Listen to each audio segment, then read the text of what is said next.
I can only imagine all the work you put in, dude. I mean, and trying to dial on top of it. I mean, that's a lot. I'm enjoying it. Damn I mean, 'cause how old monster. are you It's a now? lot. How old are you now? 25. Yeah, dude. I mean, at 25, you're kicking ass, dude. You know, you're gonna go places. Dude, I wish if I could rewind the clock, be where you're at when I was 25. Dude, you're ahead of me. I mean, you're ahead of the game. You know, it's And so- don't let the school thing get in your head. That's just no. You know what's funny is I heard a reel from Brad when I was in college. He said, if I was in my 20s, I would do this. Bop, bop, bop, bop. And I was like, I'm going to do that. And I literally did that. Like, that's what I'm doing. I remember some of the podcasts I listened, because I listened to Brad for almost a couple of years now, and that's how I found this. Was I remember him saying that Because Andy made a video where he was if he had to do it all over again, he'd learn how to do marketing and sales. He goes, you do those two things, he goes, you can write your own tickets, It's whatever you want to do. marketing is the lead coming in, selling is the lead being He says closed. you master either one of those and you got it good. I mean, I've heard more than one person talk about sales. If you want to have unlimited growth, get into sales. Sell something. That's what everyone's doing. Any business is selling something, whether it's a product or a service. And if you're working for them, you're just selling their product or service or helping it happen. So It's crazy Yeah. that it's all You're not fucking uplifting people. Look at me, look at me. treating people the right way and helping people. And people don't like that. Yeah, Like, it absolutely. sounds so, it almost sounds So I too had to simple. change. I'm still. But it's so haven't true fully though, changed because my and whole then the philosophy feeling as I you show get what from narcissism truly helping somebody that needs it is maybe I just just you believe can't that put I don't money, know. you can't throw a price on it. Right. You really can't. Not when you truly help somebody out. I mean, and so no, I get it. I get it. So yeah, I didn't know you'd be running this whole deal. This is awesome, man. You're just like the man. Yeah, Andy's So are you helped me kind out of a like lot. the head overseer for Elliott Group as far as the Real Financial? Yeah, they've kind of just like, they've trusted me from, what I've been able to do to kind of lead the way. Yeah. Well, I'll tell you, dude, you're a good face for the deal. I mean, I think just from all the content you put out, you're a good. I mean, you're doing a good job. So any day you get frustrated, know that you're putting out some good stuff. You are. Yeah, absolutely, dude. Especially at your age. I mean, God, I wish I could be back there. You know, I mean, but you know how it is. Yeah. And you're probably like, man, how is that dude so old? And I mean, Like, but, did he grow up or something? Life goes and life and stuff, and Got two.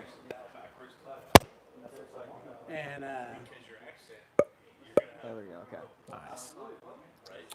and when you get to 55, you don't feel 55, by the way. You don't. I feel like I'm in my 30s. Really? Oh yeah. Oh, mentally nice. for sure. I thought you were gonna say you feel older. I was like, oh, No, man. no, That's cool. no, That's good. No. I mean, I have a lot of friends who tend to lean on their getting older thing, and I'm like, no, dude, I'm not buying into any of that. It's all up here. Yeah. You know. Oh, yeah. The way you look at stuff. So. It seems to be the big game. Oh yeah. Brad talks about the perspective. It's like, Well, that and there any time in life you can reinvent yourself. It's just when you decide to let yourself do it. You know. yeah. So I mean, with where you're at, being your age, dude, you're gonna have a wonderful life. You I are. appreciate it, man. No, Yeah. dude, you are. Yeah, I mean, just like you said, it's not if you're gonna get there. It's just a matter of time. Yeah. I love that saying. And being around a culture like this, and I think about that. I think about you guys here at the group. Just always, I mean, just saw you guys at the event.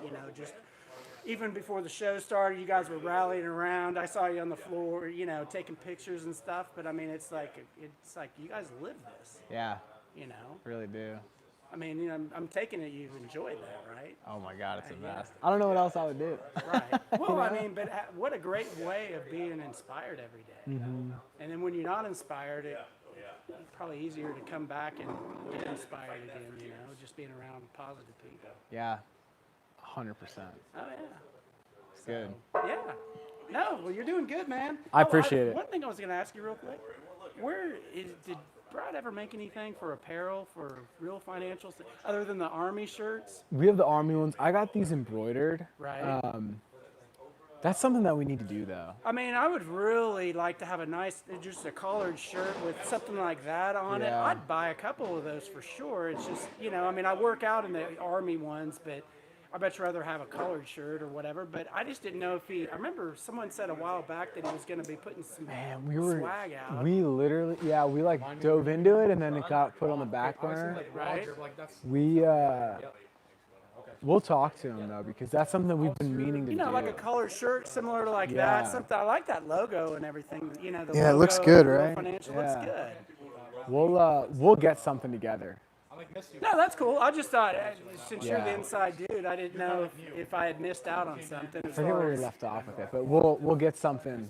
We'll get it put together because that's something we need to do. Because t-shirts are all right, but I you know, I mean, it's nice to have a you know, colored shirt where you can wear and Yeah.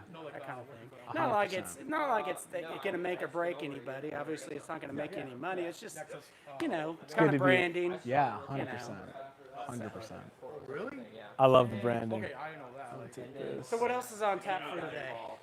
We're gonna go over a lot about the business, the industry, what else we're doing inside the agency and stuff.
Yeah, just keep it easy.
So I don't know.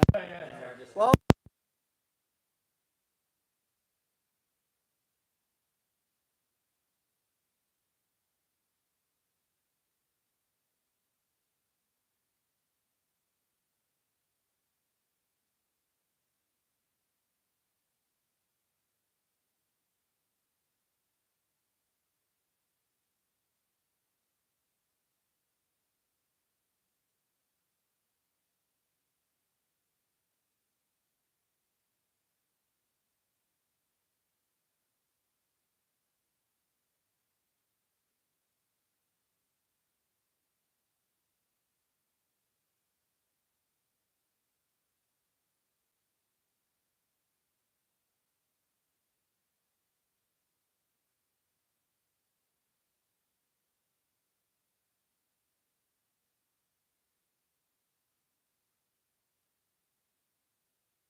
that's what everyone says too. I'm like, oh, I really like my habit. There he is. What's up, dog? Doing good? Come on, we're gonna. Yeah, you. Yeah, man, doing good.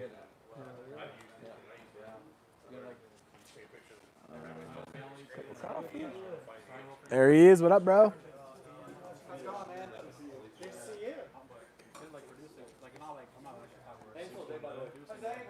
Rob, nice to meet you. Oh, how long have you been with Real Financial?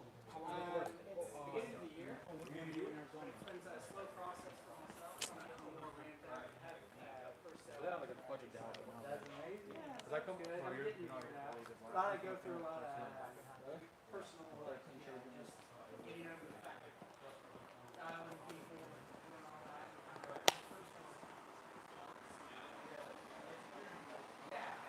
What's up, guys? How you guys doing? Good, good. Yeah? Yeah. Good to see you. Likewise. This is Norma. What's Hi, up? nice to meet you. Tyler. I'm Awesome to just meet starting. you. Nice, Yeah. nice. Are you new in the industry? Or? I am. Very I'm cool. in property management, but I'm ready to kick that to the curb. Yeah. What is that like? Stressful. Yeah. Very stressful. You're managing properties, managing people. I was gonna say, do you deal with all the tenants then? Yes. Yes. Tenants and Just never know what you're owners. gonna get, right? Mhm. Yeah, that Yep. sounds about right. Yeah. That's funny. So now it's time to move on. Yeah. Yeah. Well, this is a place to be, so I'm happy to have. I hope we're so. happy to I have see you. it. Yeah. I mean, I'm hyped too. Also, I think I'm leaving chest bumping everyone once I'm out of here. I love I'm it. very excited to be here. Yeah. Yeah. Good. We're gonna all go and at a couple of guys' places. They're gonna have everyone come over if you guys want to afterwards. Okay. More than welcome to come. Cool. Eat food, hang out. Just kind of like not sitting in desks, but like hanging out. Yeah, you yeah, know? yeah. It'd be good, yeah. So if you Awesome. guys want to come, yeah, How you're more often than do welcome. you guys do these in person? These will be at least once a quarter. Okay. We might do more depending on how many people are coming through and everything, but that's kind of where we're at right now is once a quarter. Okay. So we'll do another one in January probably. Oh, nice. Okay. And then, yeah, we'll just keep doing them. Cool. Nice. There they are. What up? I can't believe how tall he is. We see him on Zoom all the time, and I'm like, you just never know. Yeah. Maybe like 6'2", 6'3". Yeah, it's crazy. Would have never, ever known. You just see this up. That's it. It's hilarious. Yeah. I'm glad you guys came out. It's good. Yeah, thank you. I'm Yeah. gonna start dialing when I'm back. Cool. So tomorrow. Yeah, whatever you need in the Text you process. Tomorrow probably. Yeah, do it. 100%. Where should I get leads from? Where do you suggest? Most of the time, we recommend our, like, if you haven't been selling already, probably age leads are like the safest thing to do just because you get so many. And, like, we said you either have like time or money. So, like, just for like new agents coming in, just follow the like you have time portion because you can make more dials, and if you just eventually, they're just less cost. Okay. So then you can get more conversations in. You have more conversations, better odds of you actually making sale, getting a return, better setup to be able to like make money. Okay. Cool. So ILC one month with the A's Lead Store. Those are the two places that majority of people go. Okay. And it sells, yeah. And you said like to start like 100 is a good amount, let's say? We usually suggest like 100. I'm actually gonna go over like kind of the system of like getting Oh, okay. started. Oh, which okay, is cool. good. Yeah. Yeah. And we'll kind of talk about it and kind of through what that looks like. Sweet. All right. We'll wait for that then. Cool. Cool. Sounds good. Thank yeah. you. Yeah.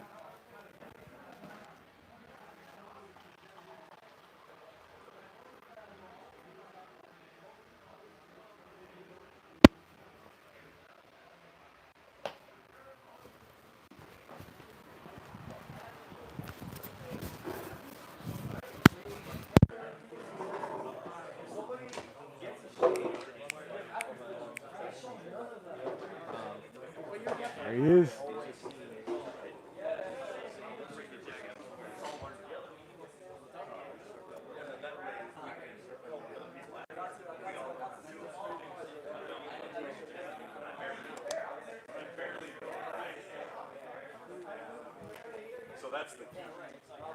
Ron.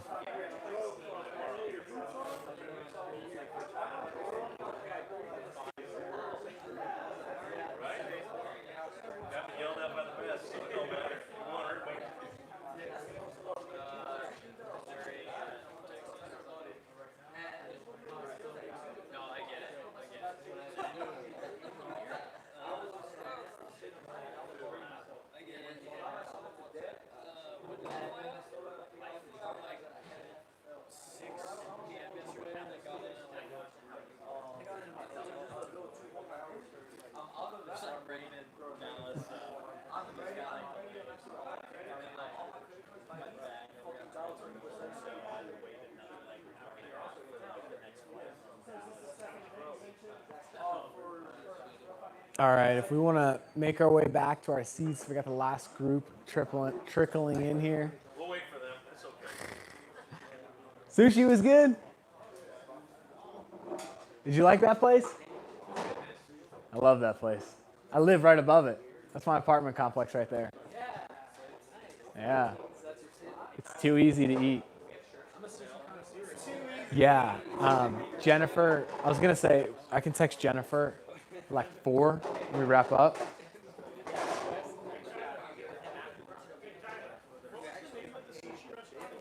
It's called Oka Sushi. Yeah, like OKAI, I think. Might be OKA. Yeah, I got no clue to be honest. I like it. Team effort, collaboration. There was some hot chick in there that said tell Tyler. That's funny. Where's Tyler? He says.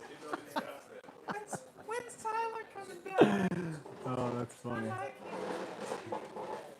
This is like a retirement community. It's so funny. You guys notice? So it's easy pickings. It's probably like, did you guys see a lot of older people? Yeah. It's so funny because Scottsdale's really young, and then people say the closer to Fountain Hills you go, the older the. Did we make an adjustment to the AC? Do you think it's cold? Holy, so cold. So cold. Ron, you want to turn it up a little bit? Back there? When you walk back there? You should look at Yelp. There's a review of Fountain Hills on Yelp. It's fucking hilarious. I think you sent that to me. All the retirees. It's so funny. It is a older community for sure. It is funny though because I kind of like it. It's quiet, yeah. It's You want to go party? beautiful. Just go to Scottsdale. Yeah, and you can see the mountains. It's not chaotic. No distractions. Just do your deal, you know. Ain't no time for partying. I got insurance. Yeah, You need to do that shit. we got big stuff going on. Sushi in walking distance. Yeah. Dude, you could throw an insurance party and write it off.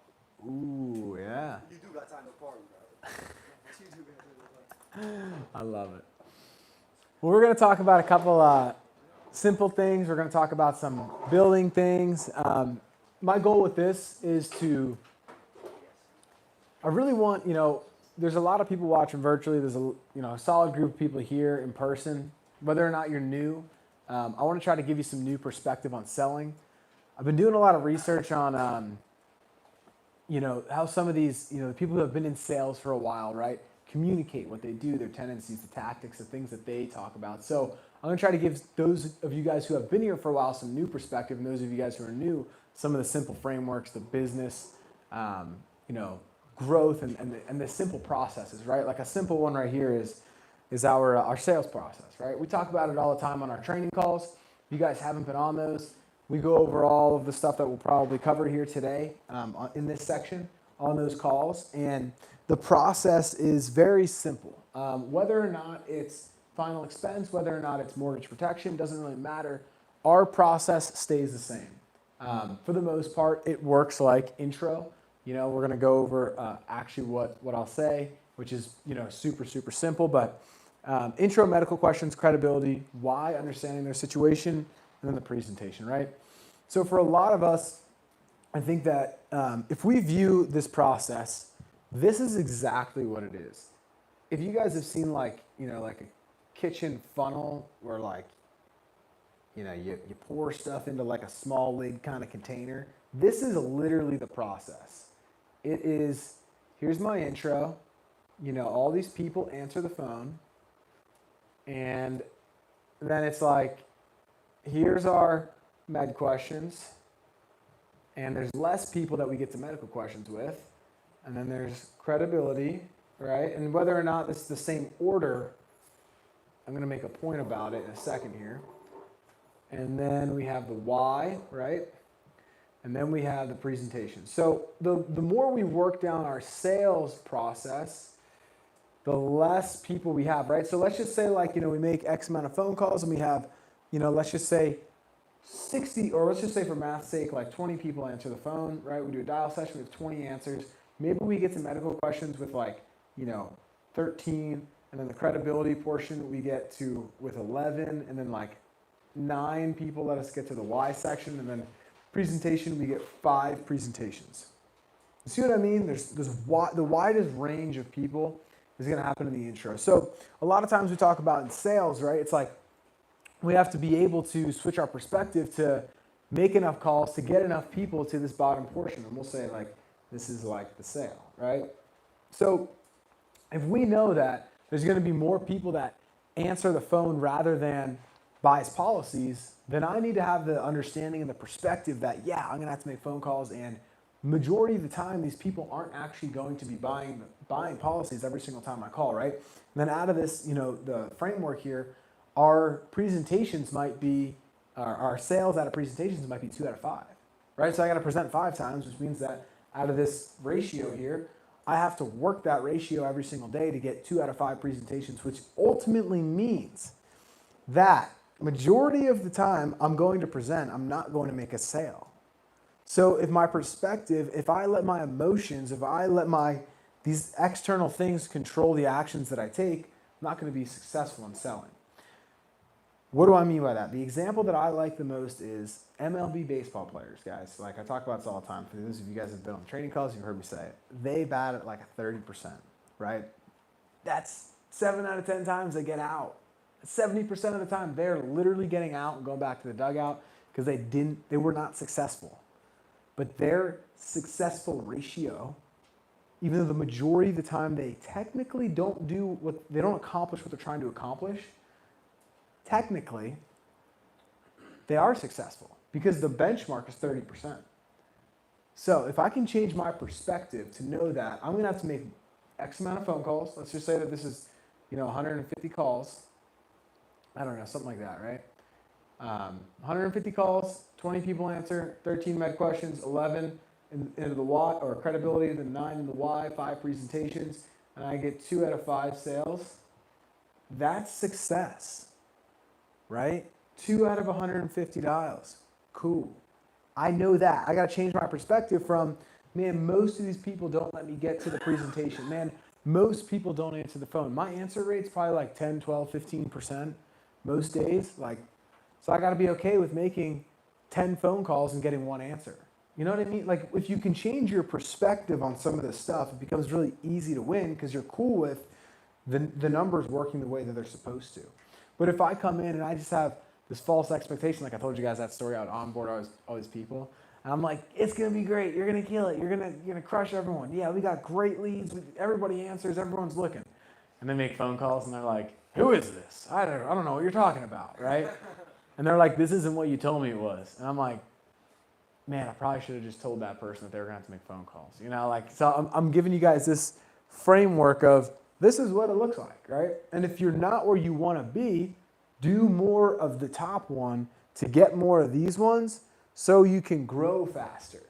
Because like, I'll touch on it here in a minute, but the way that we learn is through the activity that we put in. So if I want to be really good at presenting, what do I have to do? I got to present. Like I got to practice my presentation, not only to clients, but on my own, right? If I can work that presentation, practice what I'm supposed to say in that situation, then what happens? It becomes like muscle memory. It's like riding a bike and I can do it over and over and over again. I think the thing that trips people up the most about the sales process is getting hung up on. We're not used to the rejection.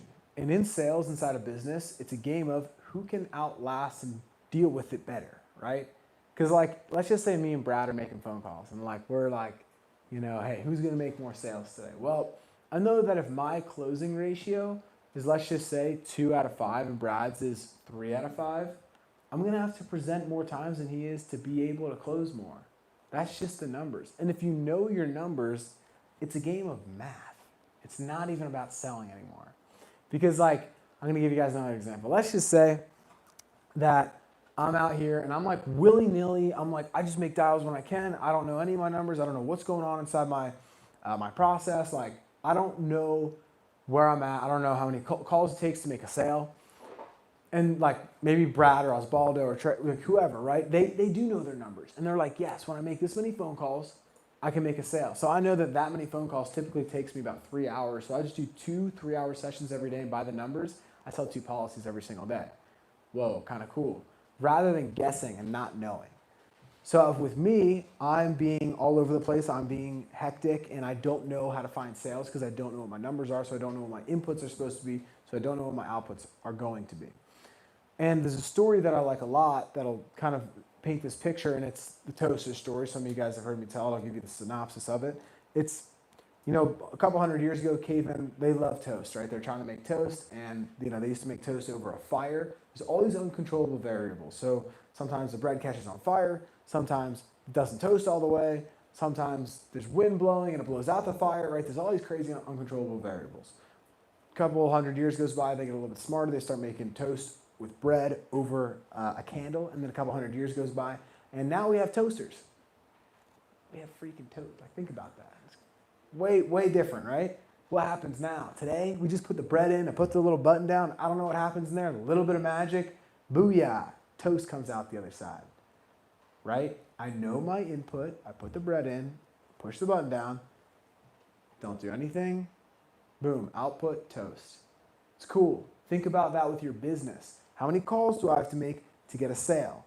How many hours does that take me? What do I have to do to find business every day? If I know my inputs and this business becomes predictable the more that you do. So if I know that, this business becomes fun when it's predictable. And the only way you can make it predictable is by truly knowing your numbers. And if I can know my numbers and what I'm inputting, if I know if I spend $1,000 in leads on this lead source and I dial this many phone calls and this many 4-hour sessions, I know that I'm going to make this much money. And that's the goal, is to be that clear on your business, because if you can become clear on it, it becomes simplified. And I know what's going on. I don't feel like I'm floating around in the deep end of a pool and I'm just trying to find something to grab onto. No, I'm in control. I know exactly what's going on. Some days you have a higher week and some days you have a lower week, but there's an average that shoots right through all of that.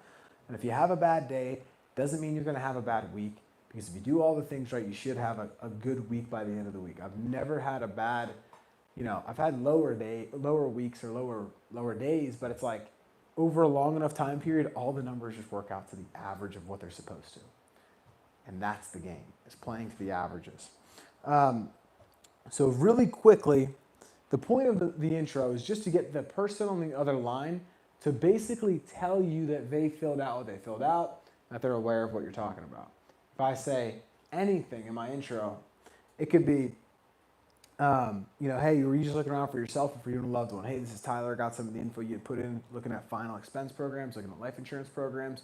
Are you just looking for yourself or you and a loved one? Were you just looking at final expense programs or to leave a little bit more for the family? Is this your date of birth? Doesn't matter. There's 1,000 things we could say. We could use the telemarketer line. Find something that's comfortable for you, because once you can find something that's comfortable to roll off your tongue a little bit better. I used to try the telemarketer one. I just personally didn't like saying it, so I don't say it. Because the way that it comes out of our mouth is more important than the words that we're actually saying. Because if I feel weird about it, they're definitely going to feel weird about it, right? They're like, man, this guy sounds uncomfortable. He sounds really nervous, and he's trying to ask me about my insurance. Probably not going to work with that guy. But if I sound smooth, calm, and collected, yeah, I sound like a professional. They'll choose to do business with us, right? So medical questions, all they're trying to do is figure out what company we're going to use. Nothing crazy. I always just like to ask, hey, do you have any kind of medical diagnosis or ailments? They'll usually spill something. Yeah, high blood pressure, I've died, whatever, right? Hey, do you take any other prescription medications? Don't need the names of them. What are those for? Super simple.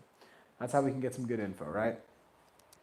Credibility is pretty important to be avoiding, any kind of issues in the application. Credibility is really important because we want to make sure that they trust us, right? So I give my national producer number, I give my cell phone number, I give my my name to them. I want them to just know who I am, know they're working with a pro, that I'm not just some schmuck calling them up trying to scam them, because sometimes you will run into people that are like, I don't like to give my info out. I've run into this problem in the past. And I'm like, no worries. This is my personal info. You can actually look me up on the State Department of Insurance website. Let's go ahead and pull that up, right? I've had people that want to look me up with me on the phone. And they're like, oh, there you are on this trusted government website. I do believe you. That is the number that you gave me at the beginning. Cool. We're good. Let's go forward, right? Credibility is super simple. Just give them a couple pieces of our information so they know who we are. The why section is the most important section of our process. It is going to be the part of the conversation where we're going to be able to get them to talk about their situation. So all I'm trying to do is get an understanding of what they're going through. Why are they looking around? Like, I'm actually curious, because if I'm going to recommend a solution, I need to know what your situation is so I can recommend the correct solution. And that's, I think, where we can separate ourselves from a lot of the people that, if they've looked around before, if you ask a lot of these people, have you looked into this before? They'll be like, yeah. A lot of them say yes. And you say, how long have you been looking? And they'll say, like 2 years sometimes. It's like, why didn't 2 years? Like, really? 2 years? Like, you didn't get it taken care of yet? And they really haven't, right? And the reason is, is they haven't felt like someone's been trying to help them. Someone's been trying to sell them something, and it's been, Jimmy calls it a pitch fest. And it's so true. When we don't execute on this section, it is a pitch fest. We're like, you should get this product from this company, and that's why you should get it, because you need it, and this is going to solve all your issues, right? Like, that's not the situation we want to get in.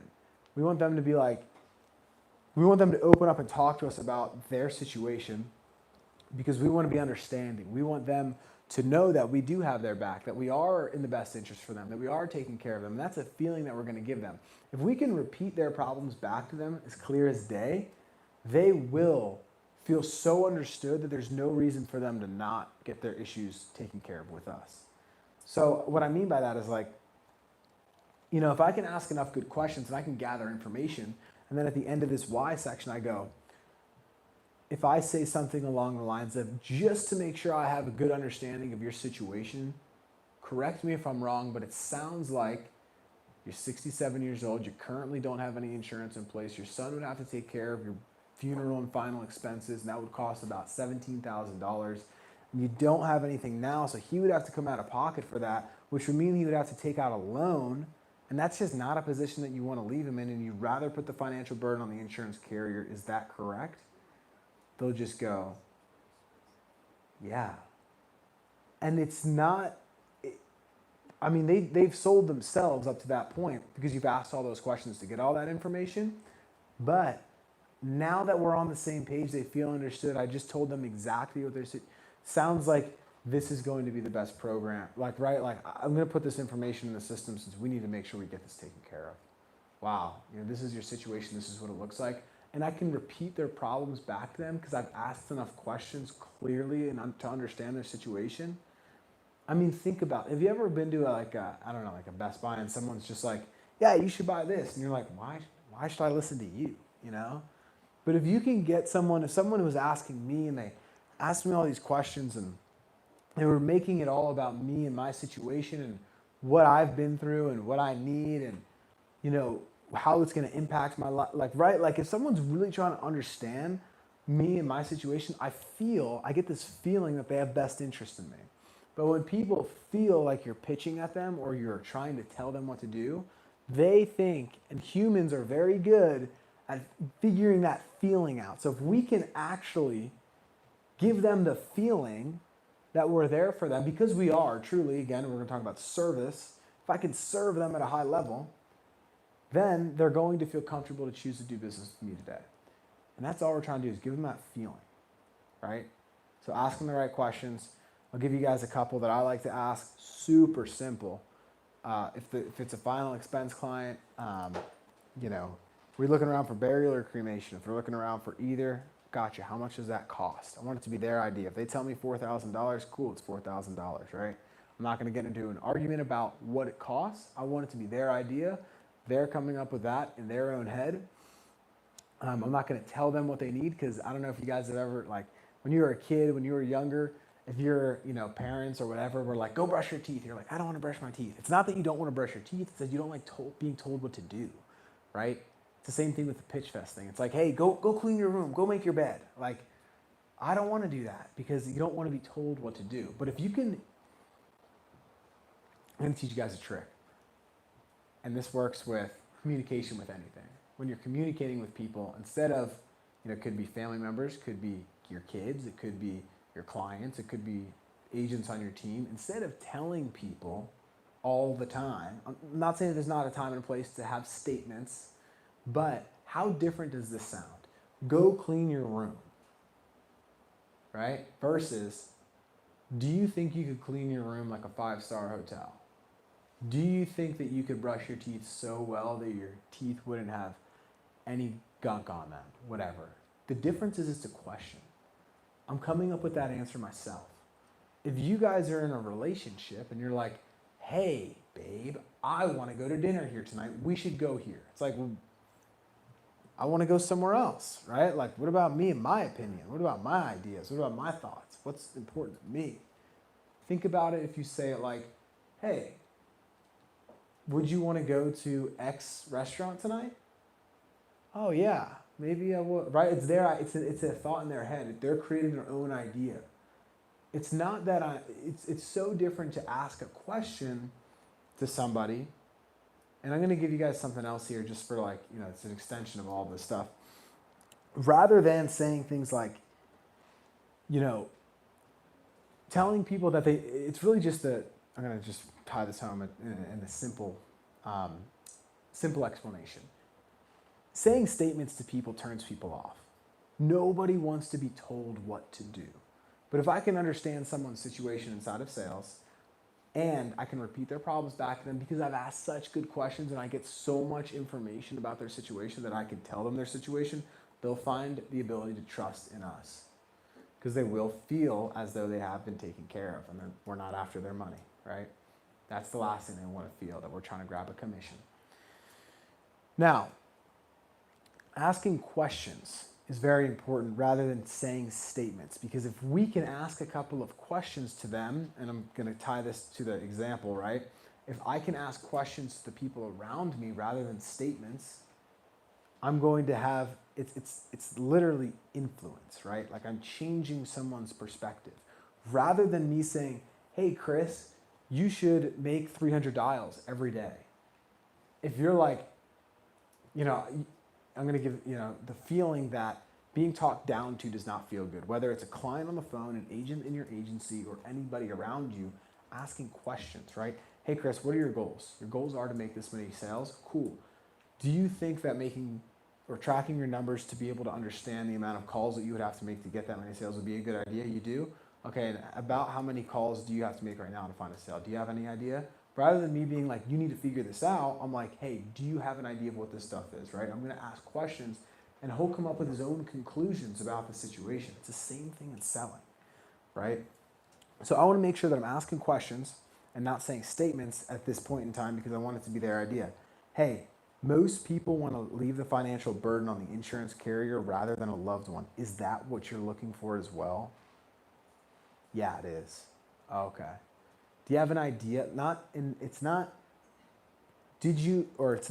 insurance gets more expensive as you get older. Do you have an idea of what happens to insurance as we get older? Right? I think it gets more expensive. Oh. Yeah, it does. It's not my idea. They said it. Right? Their idea. I'm not saying, hey, a burial costs $10,000 to have. Do you have $10,000? I'm saying, how much does that cost? And they're telling me it's 10 grand. They're telling me, I'm not saying you wouldn't want to leave your kid in that position. I'm asking, do you want to leave your son or daughter or family member in that position? When it's their idea, it's different. They don't feel as though they're being talked at. They feel as though they're being helped. So asking questions is so important. And you'll hear people like Brad and Andy and all these people out there that teach sales publicly, they say ask good questions. And what I've realized over my time in sales is that it is about asking questions. And the reason it's about asking questions is because instead of us waving our finger, telling them what to do and what they've done wrong all this time in their lives, they're telling us about their life and how they have issues, and we get to swoop in with the cape on our back to solve those issues for them. And that's what's important about it. We're just going to understand their situation, act curious, and rather than asking or telling, we want to be asking, right?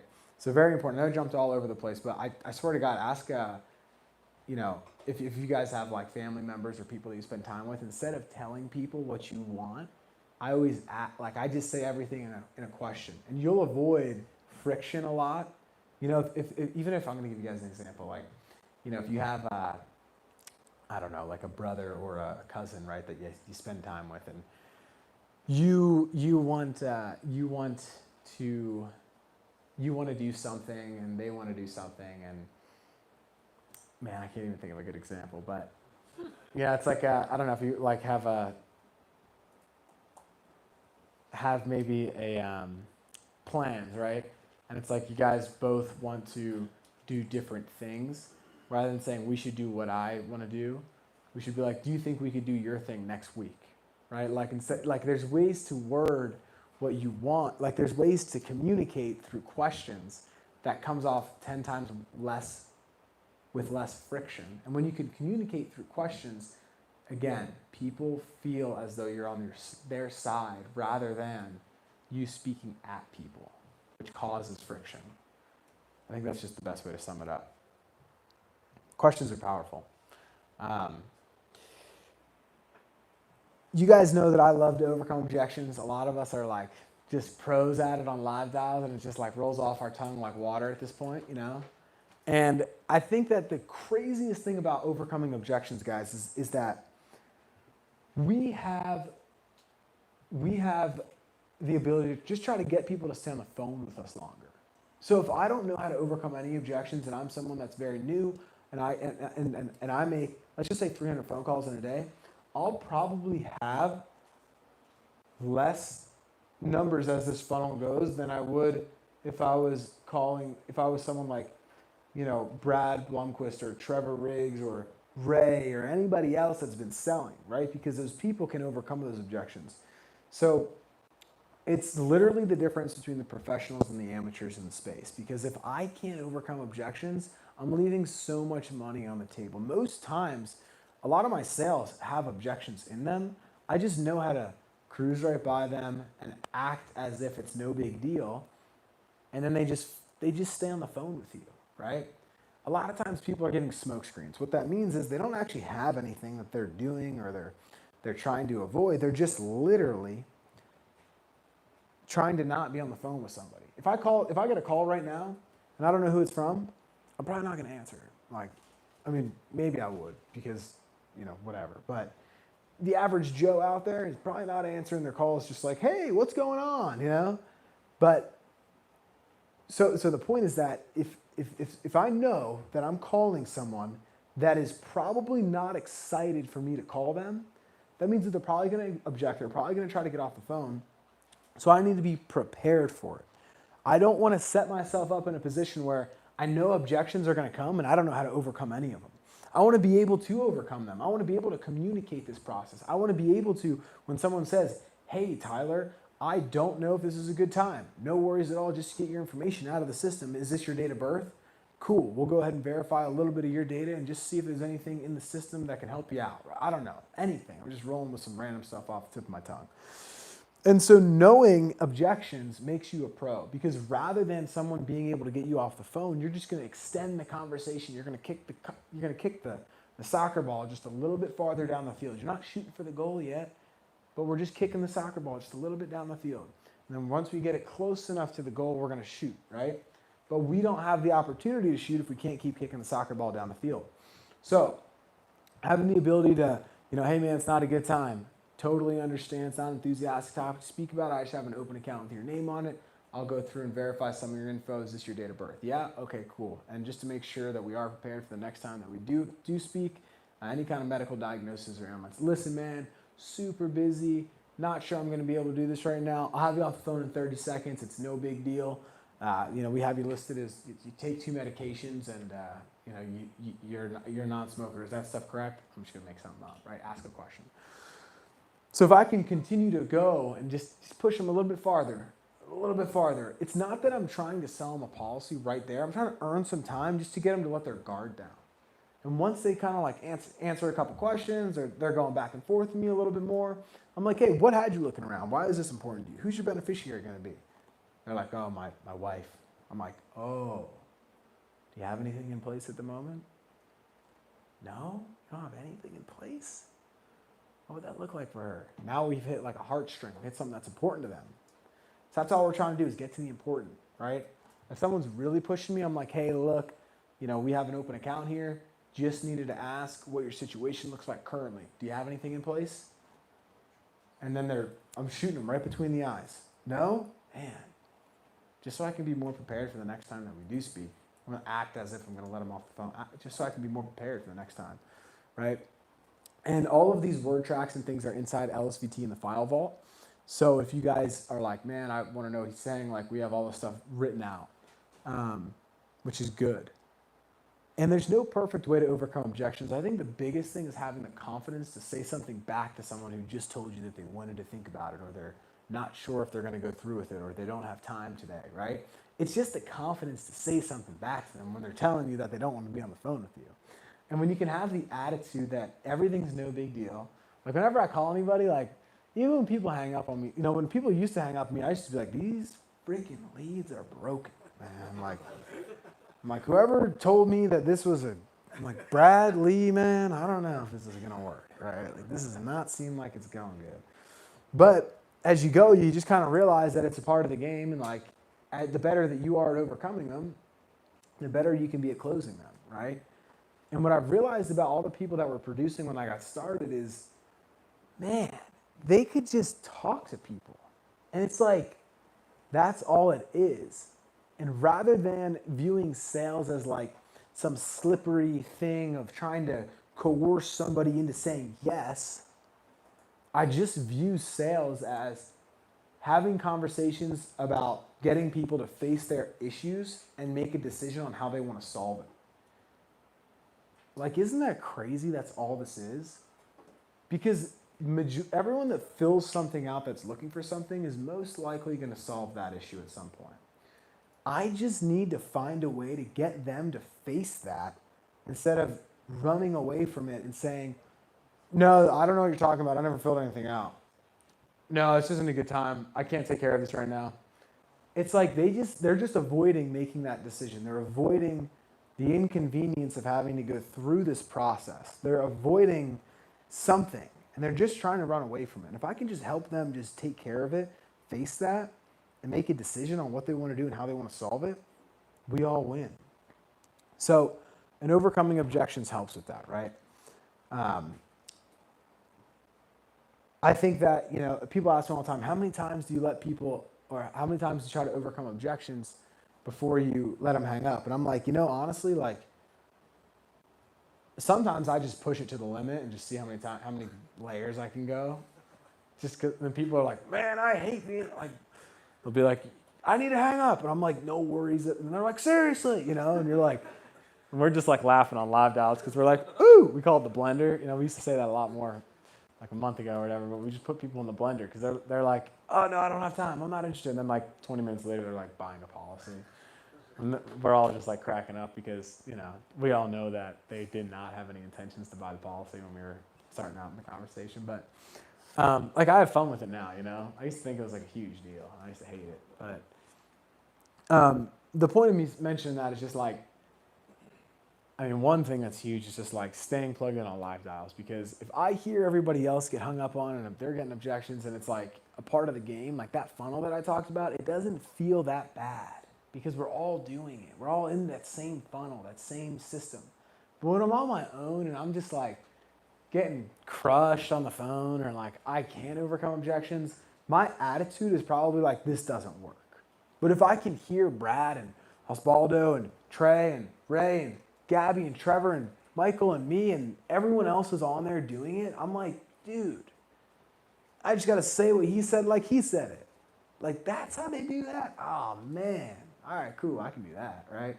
And then it's like you build your own belief just by, and we talk about it all the time, like you're going to become successful at this if you can just do it with everybody. So what that means is like, rather than me being in this position where I'm by myself, I'm trying to figure it out, and I'm on an island and I don't talk to anybody and I don't ask questions and I don't learn from other people. Instead, I'm actually going to be able to plug in and learn and grow and do it with a team, which means by association, everybody else is selling. So if I just plug in and hang out, naturally I'll start to learn what they're doing and figure out how to sell as well. And we talk about the community and the culture and how important that is, and it's so special that we have that. And I think that for a lot of people, like for me, I came in and I just was like, oh, I'm going to do it on my own. You know, like, I don't know why. I just thought that I think I started out as an introvert and I just didn't want to like talk to people about what I was doing and how I was doing it. And I didn't want the pressure of like being on the calls in front of people. But what I've realized is that I actually was holding myself so much back. I was holding myself back so much by trying to do it all myself. And the second I started to plug in, I started to do the training, I started to actually ask questions, is when I started to be successful. So, you know, whether it's a virtual person or someone here in person, if you haven't been plugging in, it's like, there's your key. You know, we've seen so many people start selling and having success. And there's a common theme is that people are plugged in, people are a part of the group, the culture, the community.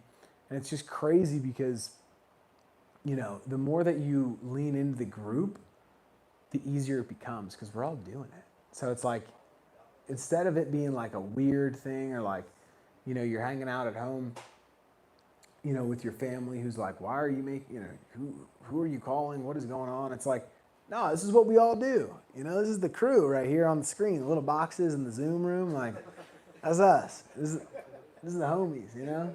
And we all just do it together, right? That's what makes it fun. But yeah, so the script, the process, very simple. They're in the file vault. So if you haven't seen those, they're in there. Super simple conversations, right? Simple stuff. You know, if you're a new agent, this is stuff that, you know, you may or may not have heard before.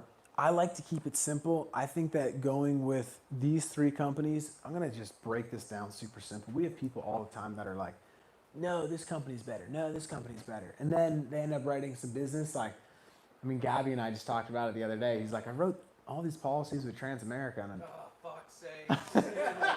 he's like, I haven't gotten paid out on them because they're all requesting extra underwriting. I'm like, I know. That's why we like to go America first, because America's yes or no, no matter what. It's like, you don't run into all the issues. And there's so much information that like we don't do a good enough job explaining everything, I think, up front. because this is something that's so important and it will make you more money. Like if I submit business at Aetna, or if I submit business at, and Aetna's actually gotten better with it, but if I submit business at like Mutual of Omaha or American Amicable, and it's an underwriting, it goes to underwriting, man, 50-50 if that policy ever actually gets through with that company or another one. Like seriously, because getting these people back on the line, rewrapping them, getting them to walk through another application with you, it's a process. So if we have someone on the phone and they're in buying mode and we get a red light, if we get a decline or if we get a maybe or whatever, they're in buying mode. I'm not like, yeah, I'll call you back. I'm like, let's wrap this up now. How do I get you to the next process? So the reason that these are the three that we like to look at is because Americo's a yes or no decision every time, right? There's like a weird one, like Trevor texted me the other day, he's like, have you ever seen this? It's like sent to underwriting. I'm like, I get that once every 6 months. Like it happens once every 6 months. You got that one. Don't have to worry about the another 6 months. Yeah, no, just get out of the way. But like sometimes their tech is down or like the websites, I don't know what it is, but like, you know, that happens once in a while. 99.9% of the time it's yes or no, right? Like it is like, it's you have the policy, it's approved, or it's like, and you don't have to do anything else. You don't ever have to do any back end paperwork, follow up, fill this form out, right? It's like, no, you're approved. They got it. They're getting it in the mail. The policy's going into effect. Or it's like, no, it is not approved. And then I'm like, cool, I can go to a different company. And the reason that number 2 is Prosperity is because they have 3 different rating classes.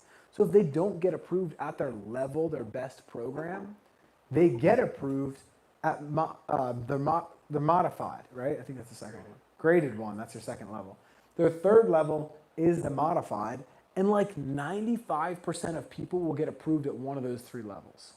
So like when we're looking at it from the perspective of trying to figure out which company we can get approved business with, because it's so important that we make sure we get truly approved business to be able to actually make money doing what we're doing. Because let's just say that I write all my business with Mutual of Omaha. I love writing Mutual of Omaha, don't get me wrong. But they have an underwriting. A lot of companies have, it can go to underwriting. And that's exactly what happens, because they're like, oh, we're not sure, we're gonna look at it. 3 days goes by, the person that was gonna get the policy forgot about you because they just are living their life. It's not on the top of their mind. So when you do call back, they're like, hey, like, you know what, maybe, you know, oh, it's not definite, maybe, you know, we're gonna look into some other ones too. And then you're like, oh no, like, you know, you have to fight uphill again.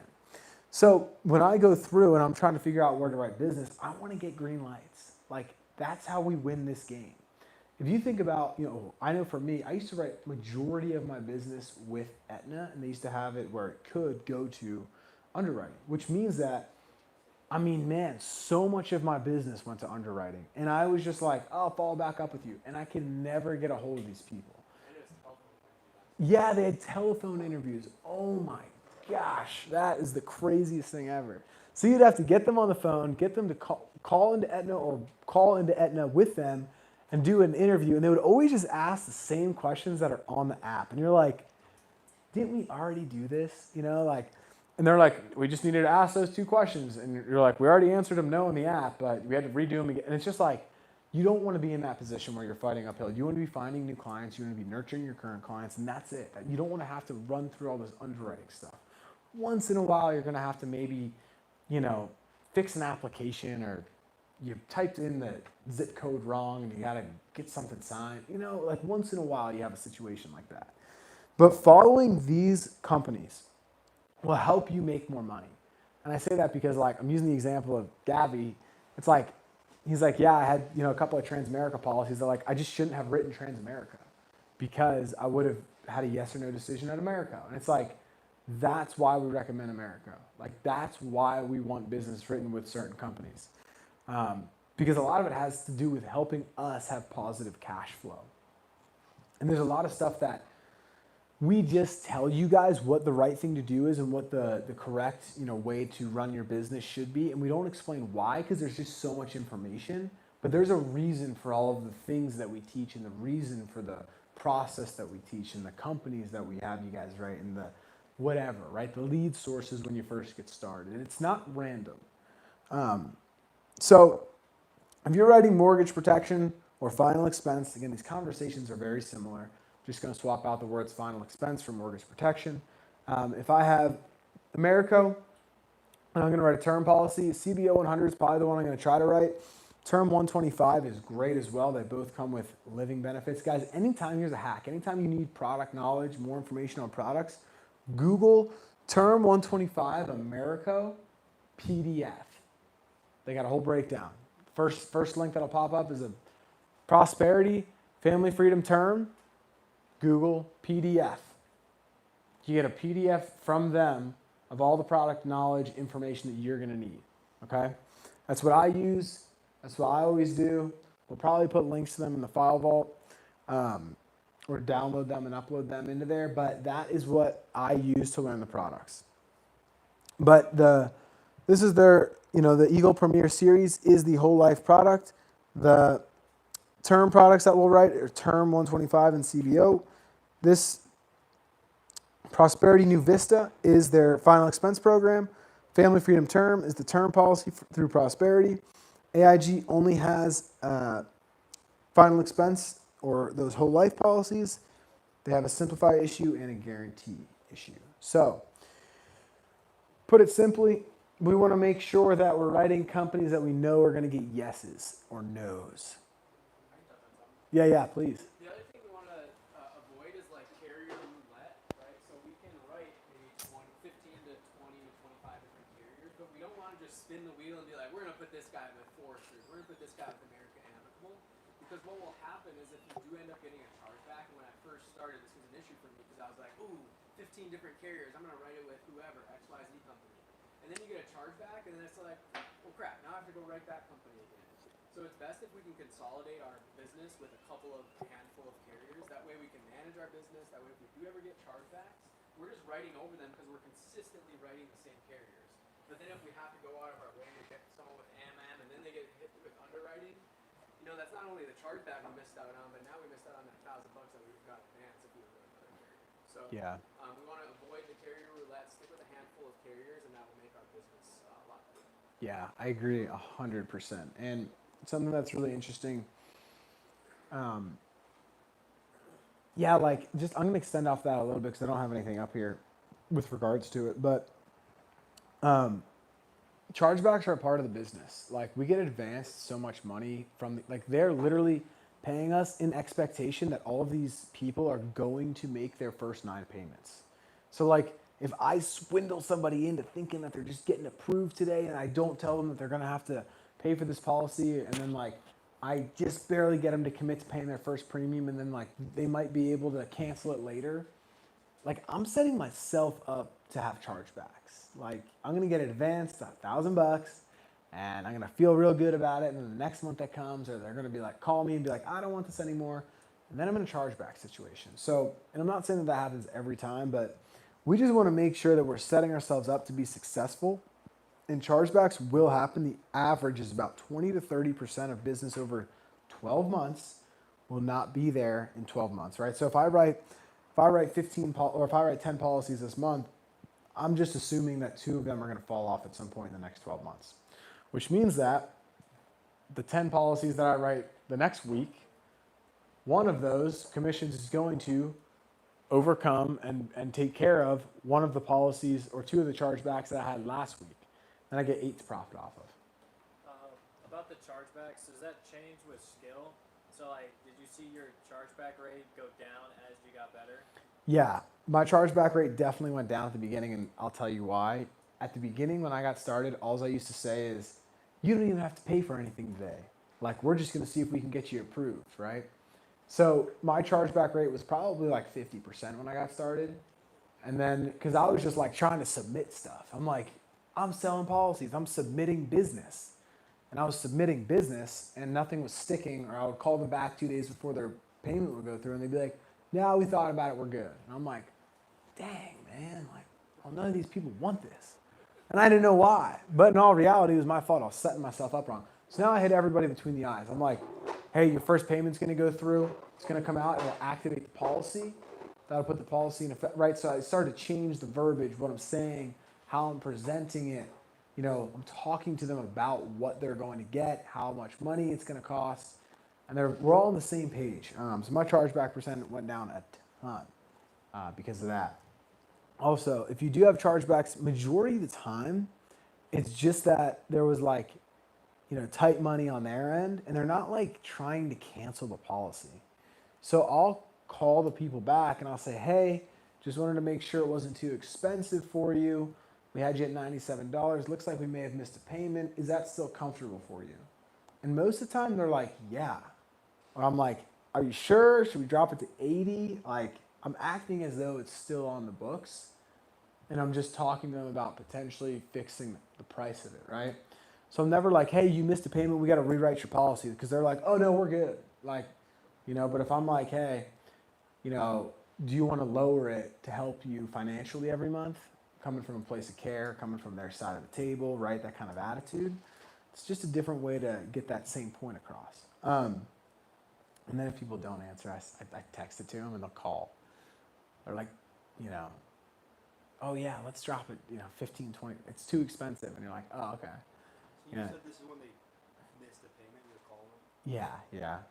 And people do miss payments. Like, it's 100% a part of the game. But it's important that we set ourselves up to write correct business. And I say that because, if we get into a position where we're writing business, where we think we're writing correct business and we get paid out a bunch of money, like, we get advanced. Like, we're very fortunate that this is our pay structure. Like, most companies do as earned. Like, most companies, you get paid month to month. So every time they make a payment, like, I get my commission for that month. I don't get advance 9 months. So, like, we have a unique situation and structure in our business where we do get paid in advance. So, like, if I can just find a way to just write correct business, I'm going to make great money. But the goal isn't to write the policy.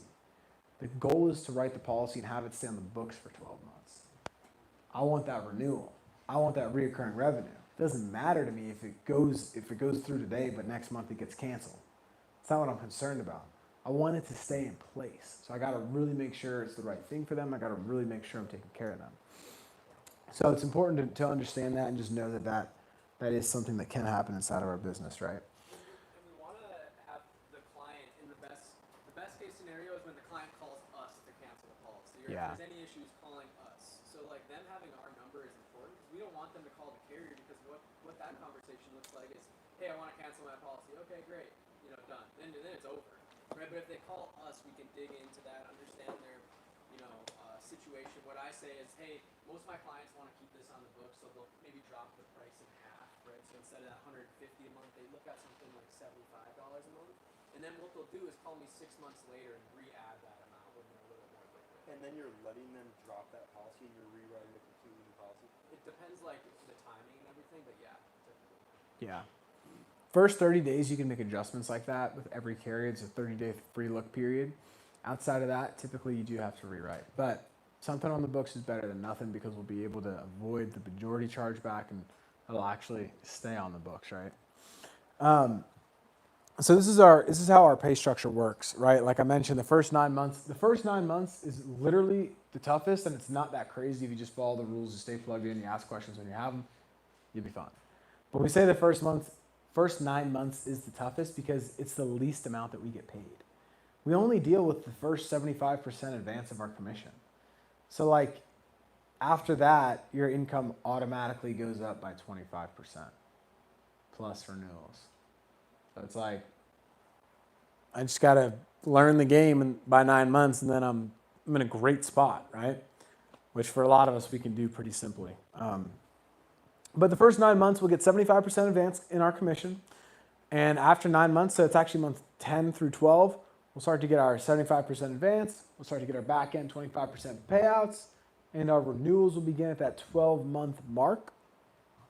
From there, I'm just going to give you guys an example of somebody who is starting to build an agency at this point, right? 12 months in to 18 months-ish, 75% advance, that 25% back end payout. Renewals begin. Team overrides start to happen on our agencies, our agents that are writing business because they're getting 75% in advance. So we'll make an override off of the 75% advance that they write, right? After that, 18 to 24 months, let's just say, for example, we'll get, that's supposed to say 75% advance, 25% back end payout, the renewals begin, right? More renewals come in, team overrides on 75% advance and 25% back end payout. What's the overrides? How are those work? So we'll talk about that. 1 second. I thought you gave us a pay cut right there on 18 to 24. 5%, yeah. That's funny. Yeah, a little bit different. But isn't it interesting? It's just time. Like, that's all it is. It's literally, like, this is the beginning. You got one thing that you're getting paid off of. This is, I mean, 6. You know, you get renewals off of your, you know, the overrides on your renewals too. It's like, I mean, it's crazy the way it goes up over time. But it's, you have to play the game that long to get there. So the way overrides work is like, insurance carriers pay out. If you guys look at our compensation structure on our what's it called? That flyer that we have with the compensation.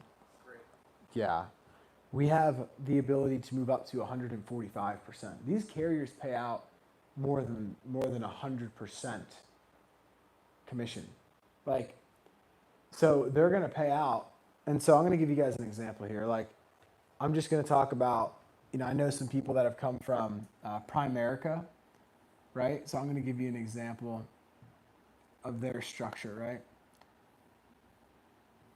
If this is 150% and this is 0% of the annual premium, I'm not going to get too, I don't want to confuse anybody, but just to give you a quick example, we'll just say this is 75%.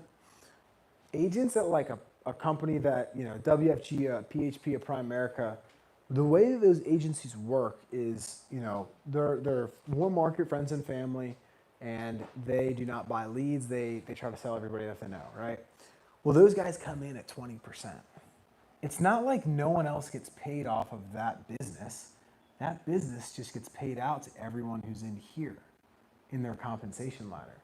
So all the uplines make money, and they make majority of the money in those models, right? Well, with our model, we come in higher than that. So we come in somewhere around here. We have majority goes to us as the agent as we're writing business. And then, yeah, there's people that are up here in the hierarchy that make, you know, their referral fee from the carrier is what I like to call it. They're like, thanks for training this person. Thanks for finding this person, training them how to write business, and getting our product out there to more people. Here's a little piece for your niece, as BL would say. You're going to take this and keep on coming back and teaching more people. That's what they want us to do. Cool thing is that we all have the ability to move up to this point where we can get not only on our own sales that much of the spread, but also on our team sales. We can start to get, you know, that upper percent, right? That's how overrides work. So if someone's making $1,000 commission and you have a 10-point spread or a 10% spread, right? You're going to make about $100. And, you know, we'll talk about building an agency, but, you know, you get 100 people on your team writing a policy a week at $1,000 commission. I mean, the math gets pretty ridiculous. You know what I mean? It's like, all right, this is, you're making a lot of money, right? And it's like, that's the game. You know, and I'll talk about this for a second here. It's like the example of, you know, okay, this is a great example, actually. I'm going to do this instead. So let's take a salesperson, right? And the salesperson has, let's just say it's me, or, you know, let's just say it's Gabby and Ray, right? And Ray is like, you know, so they're both salespeople, right? What separates the two of them? Probably the first layer of leverage inside of our system, or the layer of like what the difference is between their inputs and their outputs, is going to be their skill on the phone, right? So Gabby's been doing it longer than Ray, or Ray's been doing it longer than Gabby, we'll say Ray because he has been doing it longer than Gabby. Ray's probably naturally better at talking to people because he's been doing it longer, right? So Ray has more skill. Cool. What if they have the same skill? Then what? Well, what if one of them uses an auto dialer? He can talk to more people. So if Gabby is using an auto dialer and they have the same skill, he's probably going to be able to have more conversations and sell more policies. Well, what if they have the same skill and same tools and resources, or same auto dialer, right? Well, then the leads probably come into effect. Are you calling aged? You calling new? How fresh are they? How's the intent, right? Cool. Leads, dialer, skill, then what? Well, if Ray has a team of 100 people, there's no way Gabby can keep up, right? So as we move up the game, it's like where you're going to really excel and what is truly, we call this opportunity unlimited, where the unlimited part is you can build an agency as big as you want. I only have so many hours in the day to be able to sell policies. I've done it where I'm calling all day long and it's like, man, it's an easier way to play. So like, I always recommend to people are like, man, I can't believe you sold that much in a month. And I'm like, I don't recommend that you go do that, because they'll ask me, how do I do that? I'm like, you should actually sell like 25, 35, maybe 40 policies a month most. Not at most, like, do what you want. But this is what I would do if I could go back. I would sell that many policies, and then I would start building. I would start helping other people figure it out. I would start showing more people, because that's where the leverage is. Because I'm maxed out day to day. I don't have enough time in the day to do more. Like, I can, but do I want to do I want to have time to think and like not have to be on the phone for 20 hours a day? Yeah, absolutely. So what do? I have to start showing other people the opportunity, and through that is where my income grows. So rather than me spending I talked to this guy the other day, and he's like a top producer at another company. He's like, I want to build, but no one over here will teach me how to build because they just want me to sit on the phone all day and sell, because they're making money when I sell. And I was telling him how with our system and our structure, with what we have, we want people to become leaders and sell, because that's where, number one, they're going to be able to grow in income and also get more out of the time that they put in. So if I put in, let's just use these guys as the example again. Let's just say that Ray puts in the same, we'll just say 50 hours a week as Gabby, but Gabby doesn't have a team and Ray does have a team. If Ray is getting his agency to sell, that means that Gabby is going to have to work insanely hard to even try to keep up with Ray. But Ray has a team, he has an agency, he has freedom, he can take a step back. He's wearing a CEO type hat role rather than having to be in there doing all the grunt work himself. And I say grunt work because like if I'm trying to be in competition, that's just like the word that I'm using to describe it. You can make great money selling insurance, but where you're going to make the real, like you want to extend your income 10x kind of money, you can't do it all yourself. You're going to have to work through some form of what is called leverage, right? And through that, you're going to be able to play this game rather than just playing this game. 6 ways to get paid rather than just 3. So, and this is unlimited, right? If I can teach one person how to do it, I can teach 400. Why not? But up here, I'm all by myself. It's not enough hours in the day. So I want to make sure that I'm putting in the effort into the right things. That's why I say, dude, you got to think about what are my 3 to 5 things that like are non-negotiables? I got to do them every day. Because if I can do things that are going to stack up to me eventually having this, like, cool. Maybe it's recruit one person a week. Maybe it's try to get in the circle to sell, and that's my goal, or circle of leadership, so that's my goal. So to solve for that problem, I'm going to think I got to sell $20,000 a month issue pay premium, which means that I want to sell at least, I'll do 6 policies a week, which is 1 a day, Monday through Saturday. And I'm going to study my script, my objections, and make this many calls. That's 4 things. Get on all the training calls. That's 5 things. I'm going to do this every single day. Boom. Cool. That's my stack, right? And then it's just, you got to do the work. Then if you can just do that for 3 months, like it's inevitable. You'll sell that many policies, right? Rather than just like willy-nilly floating around, jumping on the phones here and there, just having no structure, no organization. Again, back to what we talked about earlier, I know where I'm going. This stuff stacked up is going to take me there. So that's the way I think that if we can all think, we can all predict where we're going to go. And that's so important to just have that understanding, right? I mentioned this earlier. This is like one of my favorite topics. It's like there's 4 levels of the game. And this is like, I mean, so much of this game is taken care of for us with our community, with our culture.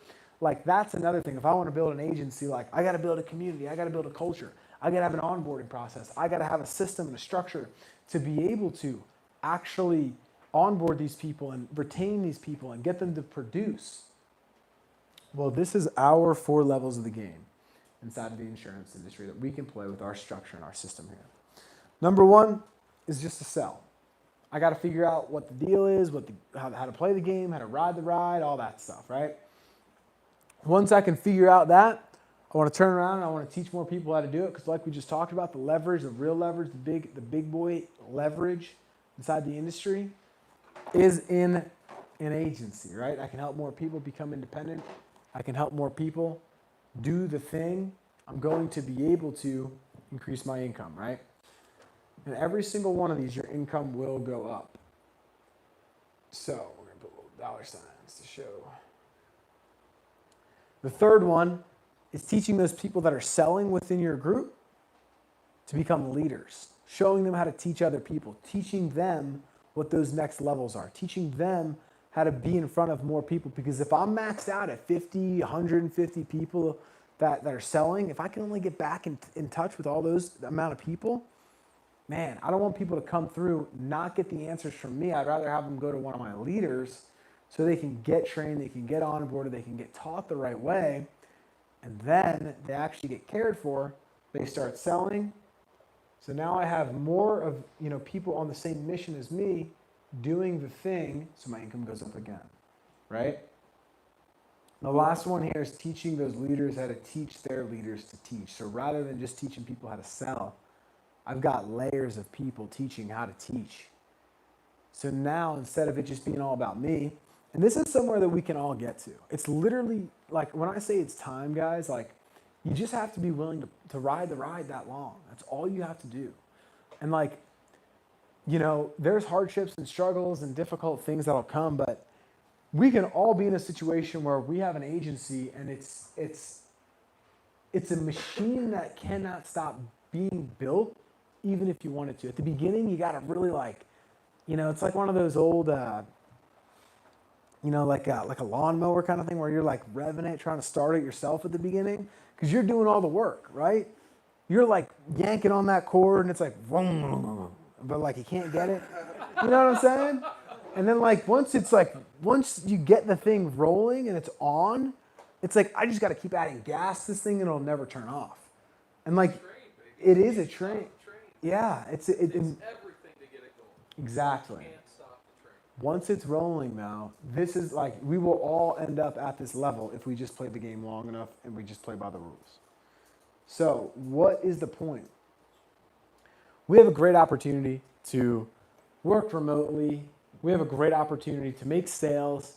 We have a great opportunity to learn that skill set. What's super cool about what we have, and what no other agencies really have, is the ability to play this game incredibly easily, right? Our whole thing is not come through and just sell. A lot of agencies will recruit people. They don't want people to level up.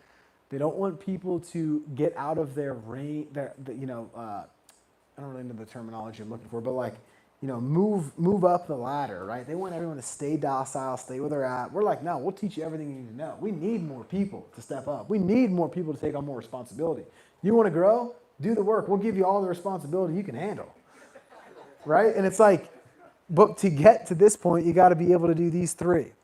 And so to be able to even teach people how to sell, we got to be able to do it, right? So it's like, we want people to learn how to sell so we can then in turn, we can turn on the marketing and we can bring in a lot of people, and then everyone who's selling and producing is going to be benefited financially, yes, and you're going to be given way more responsibility. You'll be able to develop more skills as an entrepreneur, which is really cool, because you're going to have to step into a leadership role. You're going to be managing people, teaching people, right? It's different.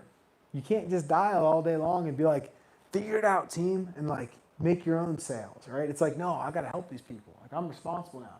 So funny, when I got started, I had some people on my team at the beginning that came through, and they'd ask me for help and stuff, and I would just be like I wasn't a good leader then, you know, I didn't know any better. So I would just kind of be like, yeah, you got to make more phone calls. You got to stay plugged in. You got to, simple. I didn't know, right?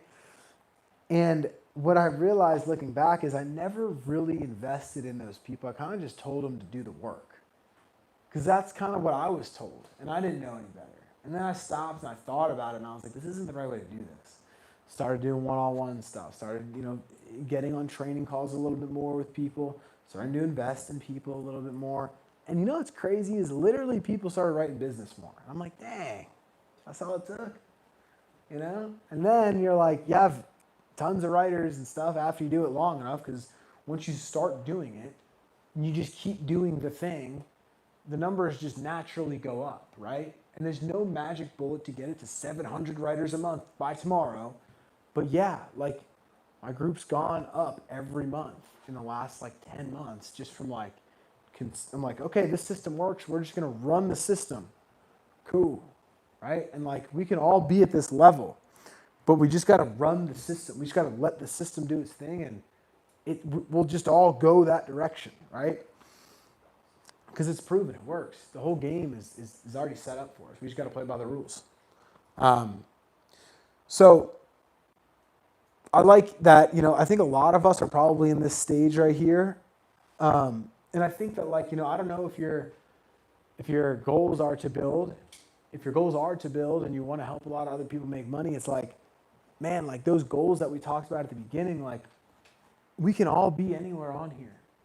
We can all be at this level 4 and be impacting 800 people every month that are on your team writing business. That's not unattainable. You know what I mean? And if your mind is just open to that, the question is just how. It's not a big deal. It's not like a daunting task. It's just, what do I have to do to solve the problem? How long do I have to play the game?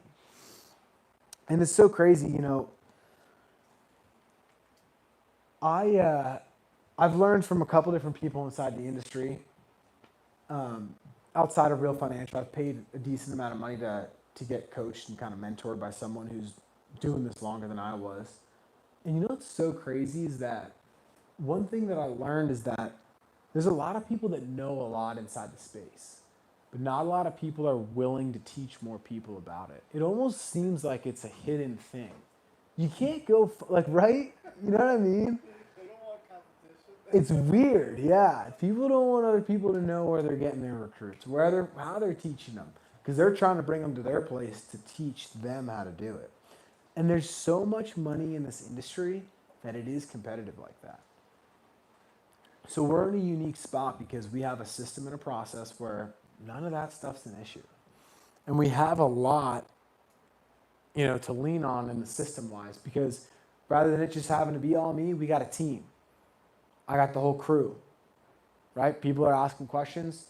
I'm sure that there's people in the Discord right now answering them, right? We don't have to do everything ourselves. And we can plug in, lean on the group, the team. Naturally, we have an easier time getting to levels 3 and 4. And I mentioned the goals is because if I'm at level 1, maybe every 8 months, 12 months, whatever, 6 months, maybe I try to level up to level 2 or level 3 or level 4, right? Maybe that's the play. And I don't know what it is for you guys, right? And I'm going to talk here. I hope it's one of these next slides. I don't think it is actually, but it's building an agency is really cool, and you get to make a lot of money and you get to impact a lot of people. And it's so interesting how simple it can be. And I'm going to show you guys in a little bit how simple it really can be. But I think that this stuff is important to see, because when I got started, I was one of those people that wanted to level up. Nobody there wasn't a whole lot of talk about it, but everybody wanted me to sell. And I get it, because there's overrides and whatever, but we're all more valuable building an agency. Because let me explain this to you guys. If I can teach someone on my team how to manage 50 people, that's 50 more writers on my team as well, right? So whether or not, and then if I can manage more people, I can make more money too. So we all want to, and it's good when we are all leveling up for everybody's business. the more winning we have, the more success stories and testimonials, the more people that are producing that come in on Gabby's team and Ray's team sees that, they're going to go, dang, man, there's all these people killing it. It doesn't matter if they're on Ray's team or Gabby's team. They just see winning and they go, I want to win too. We have to keep that in focus though. 100%. We have to keep that in focus. We have to keep the goal that we have in this group, because man, some of us older guys have been around the block a time or two. You can't fucking find this. We Doesn't have exist. to continue to grind for each other. The whole purpose of this industry is to service the public at large.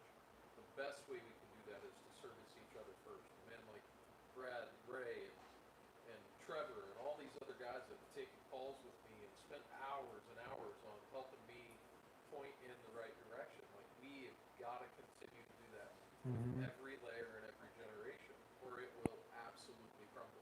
That's going to be our biggest challenge. We have to keep it real, and we've got to keep each other in check every step of the way. We can't lose sight of that. As long as we don't, no one will ever be able to do better than we can. It's keeping the, sorry, I don't mean to jump, but it's keeping the people, but I hate this because I just said this to you. I hate people beneath you. I hate that terminology. Yeah, yeah. There's got to be a better way to say it. It's keeping them engaged, Absolutely. right? It's like anybody that's owned a business. If you can't keep them engaged, doesn't matter how successful, they will all walk away. Right. And then you're standing there holding the bag with what happened. Right. And I'll peel the curtain back, okay?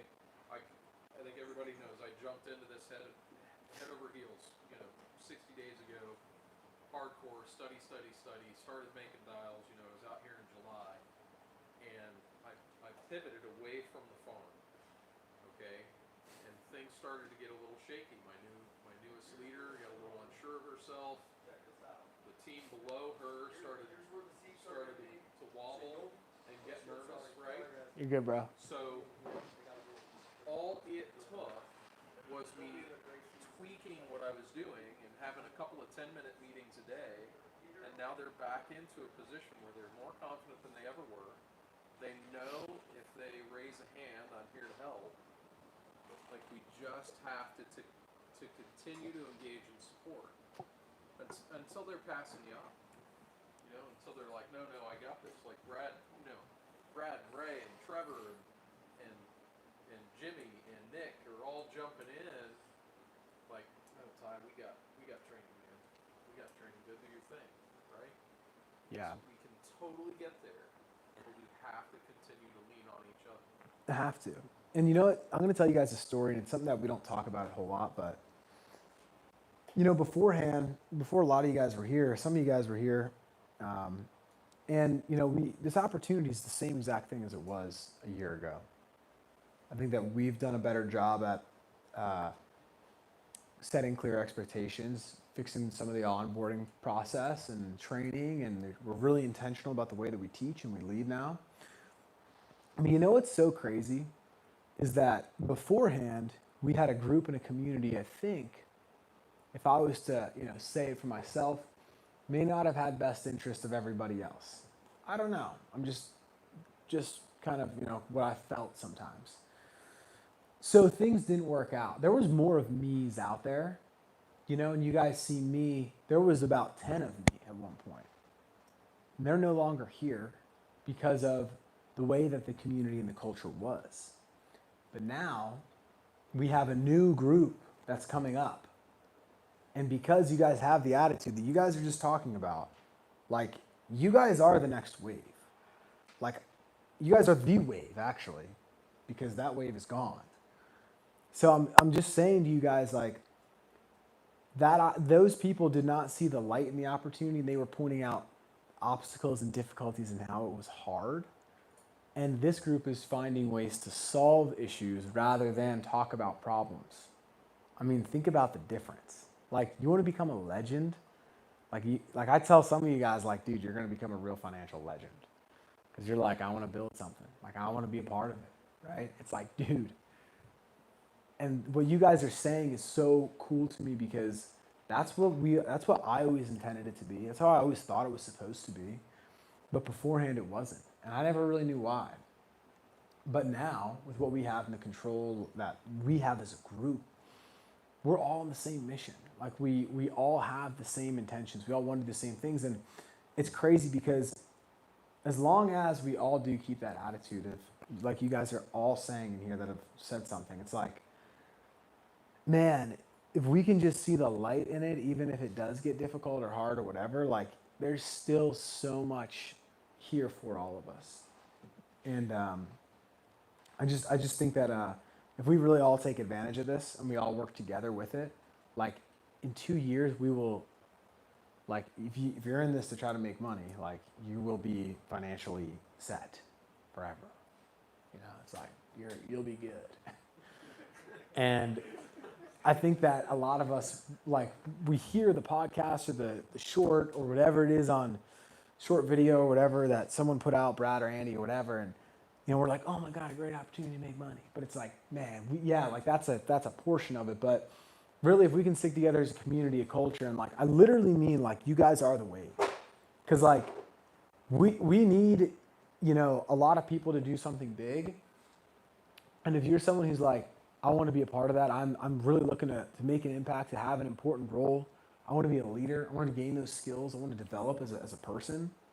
Like, this is the opportunity to do it. And I mean, yeah, I love what you guys are saying, because it's something that not everyone has always seen it this way, but right now with what we do have, the structure that we have, the process that we have, I mean, just the company as a whole, I already know where it's going to go. It's just like, you know, we just all have to do our little portion and little part of it, and we'll all be able to build something super special, right?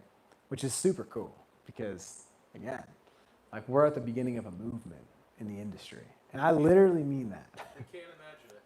What face would you have made if someone would have told you 24 months ago you would have been on dropping bombs this week? I wouldn't believe it. Yeah. Like you'd have laughed him out of the room. Like, come on, how's that gonna happen, right? Yeah. Like we can't even envision what's 2 years ahead of us. It's crazy. It's too big. Yeah. It's too big. You can't get your head around it. No, you put that work in, my boy.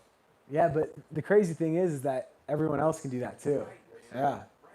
So it's like, play the game, you know? Hey, the truth is, bro, you did all the shit that you just told us about. You laid out the steps, right? You took one step at a time. You had a plan, you had a goal, and never gave up. And now you're up on stage. I'm just the only person that didn't quit. Literally, time, again. Yeah. So for you guys that are like, I mean, man, dude, if you guys knew me, who was just saying something? Adrian was like, yeah, I remember you last year in Vegas. Man, I was not this person. Like, I'm just being honest with you. Like, I was terrified to be on stage. And Andy's like, I need to think about it. And I'm like, I can totally understand. You know, I was terrified. He's like, we're going to do objections. I'm like, okay. You know, I'm just like a kid. But through like being here and like investing myself into really what the company is supposed to be, and it is personal development, right? It's learning, it's growing, it's progressing. I've been able to gain skills and take on a bigger role and learn more. And now Zoom calls, I'm speaking, and I'm doing these different things within the organization that we have, and I've been able to grow so much as an entrepreneur. Just because I just didn't quit. Like, I'm just like, cool. Like, there's an issue. What do we got to do? Well, that sucks. You know, this person canceled. I'm going to write another policy. Right? Like, we needed better training. How do we fix that? What does that look like? How should it be better? Cool. Let's make it better. It's constantly just solving problems. But through that, what you're saying is just like, through not quitting, through just looking for solutions and trying to make it better, always, right? Move that direction. And to tie this all home, instead of one of us doing it, we're going to have 50, you know, whatever. It's like, that's cool. That's real power. And again, with our community and the people that are here, we're all moving in the right direction. It's like, I mean, what we're going to do together is bizarre. The industry's never seen it before. So I'm all fired up now, but we got, I'm going to go over a super simple framework to win part-time. We'll talk full-time as well. And I'm going to give you guys an example from buying 1 month old leads. And yeah, there's going to be a couple of variables that change some of this, but this is just a general framework. If I buy $400 in leads at 1 month old leads, example, I can dial 3 nights a week for a couple hours, and I dial a couple hours on the weekend, and I dial 17 hours a week. Out of those 100 leads, I should be able to present to about a 10 out of 100. If I can get 3 out of 10 to purchase, then my average final expense policy is about $80 a month, which is $960 in premium. I should be getting about $650 in my advance, only my 75% advance. Then I should have a profit of about $1,500 a week. Over 50 weeks, is about $77,000. Super simple. And yeah, you're gonna have a policy or two kickback and whatever, but so this might be a little bit lower by the end of the year, but this is just general numbers and without that variable plugged in there. Yeah, no 25% back ends there either, so you'll probably make more than that. Maybe even, by the math of it, that actually might be the profit or more than that. Yeah, so in 12 months, that's just a general ballpark of what you can make doing this part-time if you're just consistent, right? You do it enough, you do it consistently, you put in the work. You don't do it 1 week and make solid chunk of change in advance commissions, and then we don't see you for 3 weeks, and then you try to come back, and then you try to do it again. Like, if I could give anybody who's coming in the biggest piece of advice is get in and get consistent and just don't spend all your money. Because what happens most of the time with new agents that fail quickly is that they come in, they write business for a week, they make more money than they've ever made in a month, and then we don't see them for 3 weeks. We think that they quit, and then they come back and they're like, oh my gosh, like I'm back, like I got to get back in the groove. And then they had like 1 chargeback, so they're negative $1,000. They spent all the money that they made, and they got to buy new leads. And then they're like, man, I got to be out $2,000 now, and I don't know what I'm gonna do because I have a negative balance, and I have to buy leads, and I don't have any money. Because now they're independent. The best part about being an entrepreneur is that you own your time. The worst part about being an entrepreneur is that you own your time. Yeah, like it's like you're responsible for it all. So if we can't control and manage our own time, we're gonna hurt ourselves. It's not about that first week, it's about developing the skill set to become consistent to be able to do it whenever I want. So if I do make some money at the beginning, I'm not after the money, I'm after the skill set so I can be independent, so I can go out there and live my own life. Out of breath. Just want to add something to that. Yeah. There was times where I was on live dials, I didn't have leads coming in, and I was working the same old list because I was waiting for money to come in so I could go ahead and purchase leads. Didn't let it stop me from thinking, oh, what's the use of being on live dials? I don't have no new leads coming in. I kind of want to hide, but I went back to live dials because I knew, no, man, why should that stop me? Because I knew if I was around, I would keep my mindset going. I would keep, I was keeping the habit, sticking to the habit. And dude, it made a big difference. Yeah. That's the name of the game, and I'm sure you probably found sales in those old leads too. Like it's so funny because like we'll work leads, and we'll get a new list, and there's sales still in that first batch. Yeah, it's just like you didn't dig enough for them. Like they're in there, but like a lot of times I'll work them, a certain amount or whatever, and then I'll get a new batch. And it's like I just don't want to spend the time. I think that in my head at least, I'll profit more by getting a new batch than I would be digging deep through. But it's just funny. There's always sales in the leads.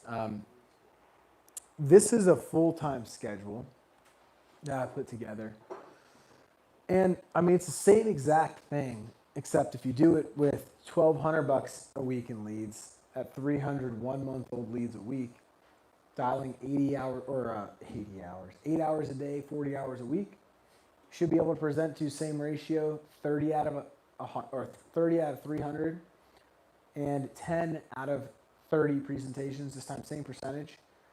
You're going to close 10 policies a week, which means that you would have in advanced commissions, ballpark, $5,200 in profit, which means that over 50 weeks, it would be $264,000. I mean, if you can like really stick to the consistency portion and do the work, like, yeah, I was just talking to Gabby and he was saying how him and Ray were saying like pretty recently, or they just didn't, they thought that it had to be more difficult than that, at the beginning. Cause it's like, you're like, really? Is that the game? It's almost like, I think sometimes we trick ourselves to thinking that it must be more difficult. When in all reality, it is just it's following the framework, it's following the system. And this stuff's important to see because, I mean, man, when I dropped out of school, like nobody told me this stuff. I was just like, I'm gonna dial all day and like figure it out. And like, that was great, but I didn't know that what was possible. So I think that just with this system, if you are full-time, I would be trying to follow maybe you're dialing a different lead source, right? And it's different. Yeah, but this is just an example of what it would be dialing this lead source at this. Because like I would rather honestly dial more expensive leads if I'm full-time, and I would get less presentation, or I would have more presentations with regards to time. Because I'm gonna have to spend to get, you won't get 300 leads. You'll have to take advantage of your opportunities. And maybe I get 100 leads, right? So the leads are 3 times the cost, and they're $12, and I get 100 leads a week, which means that I only have 100 leads to make presentations to. And if I can make, 15, 20 presentations out of that 100, and I can get 6 or 7 sales, it's not that bad, right? Profit's still there. Takes less time, but it's just like, if we just follow the system and play the game, we'll win. Another thing I want to add real quick, sorry. I know, you're good. But even in that time, my mind started looking at ways to find people. So I started looking at people I presented to, called them back. So I was making opportunities within, that space. So there's always something you can do. You don't have to feel like you're out. You know what I mean? Yeah. It's a big deal. Something that I learned from one of the people that that have been in the industry longer than me, that I've just spent some time with and learned from, and some of you guys know him, Ray, Nick. Nick. He told me one time, he said, everybody knows 30 people. Everybody knows 30 people. Isn't that interesting? So like, he would always say that he's only sold warm market. He never did outbound sales. So there's 2 different concepts. We're like volume. These guys are like, I make 10 calls a day and I just try to like network. It's like different. It's a different structure. And so what he does is he tries to make use of the people that he does sell, because everybody knows 30 people. So every client that he sells, he says and tries to get into that person's network of 30. And then if he can get another sale, then he tries to get into that person's network of 30, right? It's like, that's where he finds his business. So like when Ray says, there's always something you can do, there's always a way that you can make it work. I used to call people back, and I was just trying stuff for fun at like one point to try to like see how else I could get sales. I used to call people and say things like, hey, John, we were talking about getting someone else in your family a policy, or getting you extra coverage. Who was that? What were we talking about?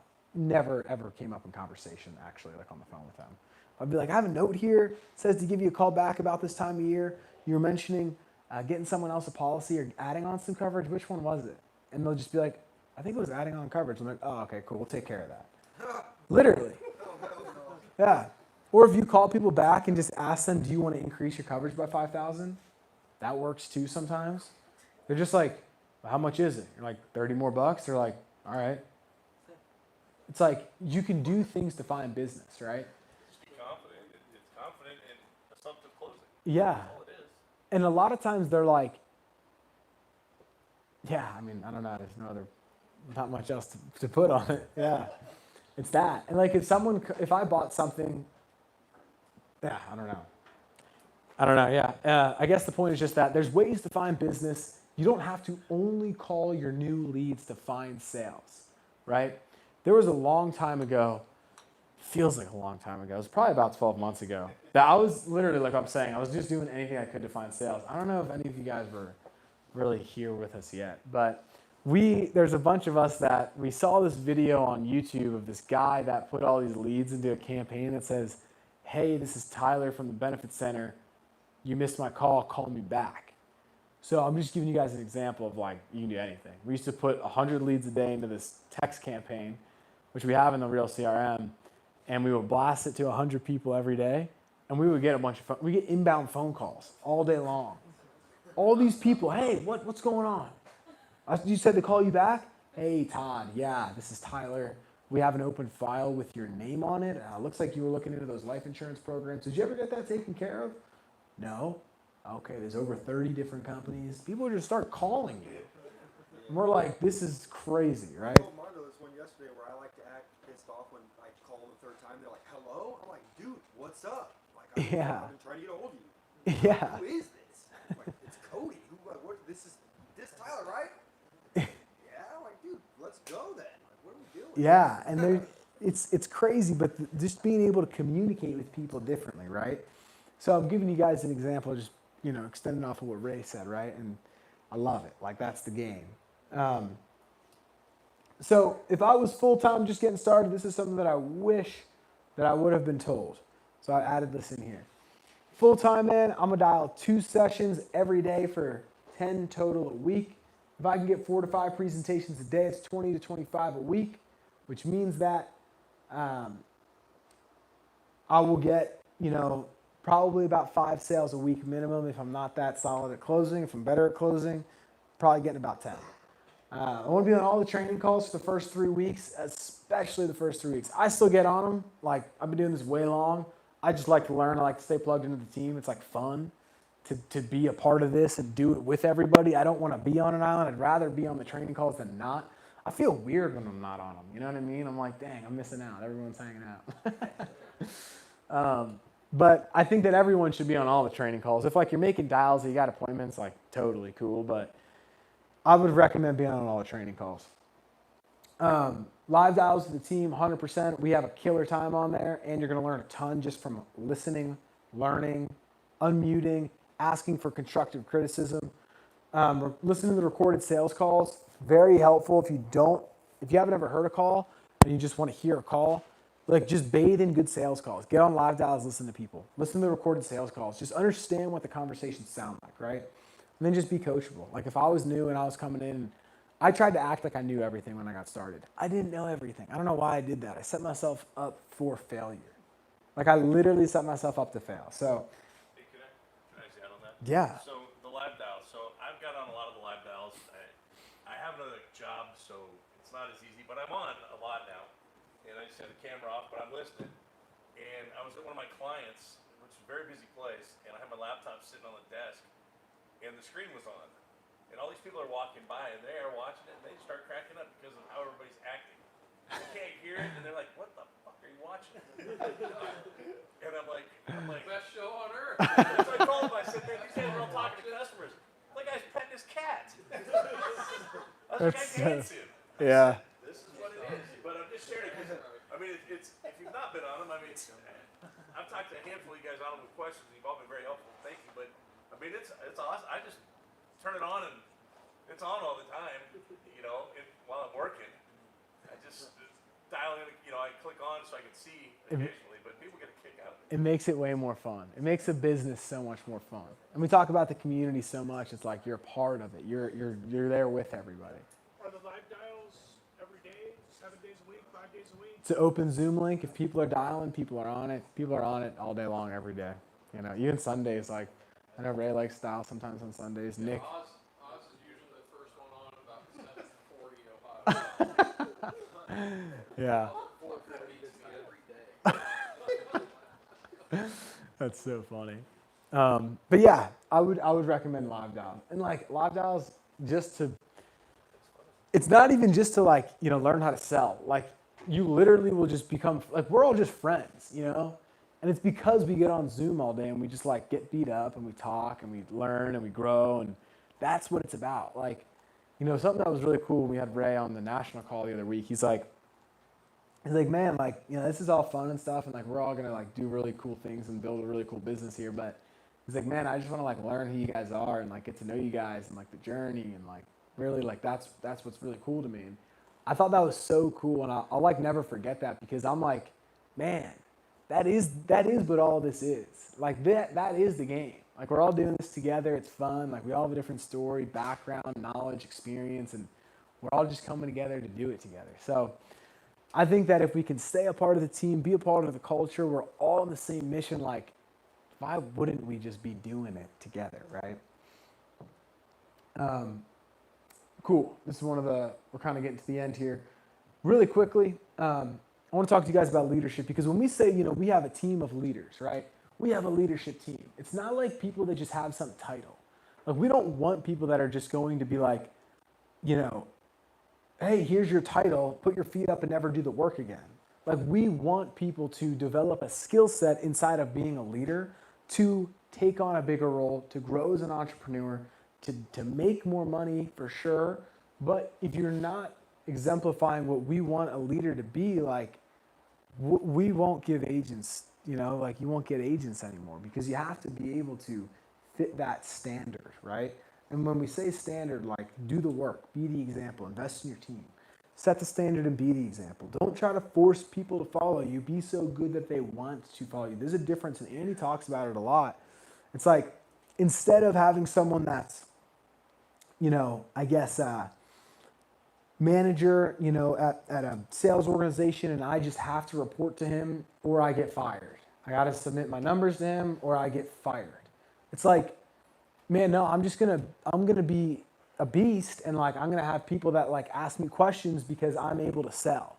Man, how do you do that? They're going to come to me because they want to know what I know, right? They're going to come to me because I'm being the example. I'm being the guy. Like I'm doing the thing. I want to get people to choose to follow me and not have to follow me. There's a difference. When we say, invest in your people, one of the best comparisons is that real estate one where we say, it's like you get a gutted, empty home or house. And it's just like, you have to put the flooring in, you have to put the carpet in, you got to put the cabinets in, you got to paint the walls inside the building, inside that house to then put it on the market. And then that property now is the ability to produce you cash flow, which means that that's your agent. Your agent comes in, you got to invest time in them. You got to show them the script, you got to show them the process, you got to onboard them correctly, spend time with them, teach them, show them what they're doing or what they're doing incorrectly, so then they make the adjustments with you so you can actually have that agent produce, which in turn then gets you paid, right? And it's like a plant. I make this comparison all the time. The community, the agency, the development of our agents, the people that are producing, it's like a freaking living organism. It's not something that you can just build and then like, it's like good forever. Like you have to constantly be nurturing it. If I'm not growing, if I'm not constantly investing in the team and in the group and constantly there for people, like they'll quit because they're not getting the support they need. They'll see that I've taken off and I don't care anymore, right?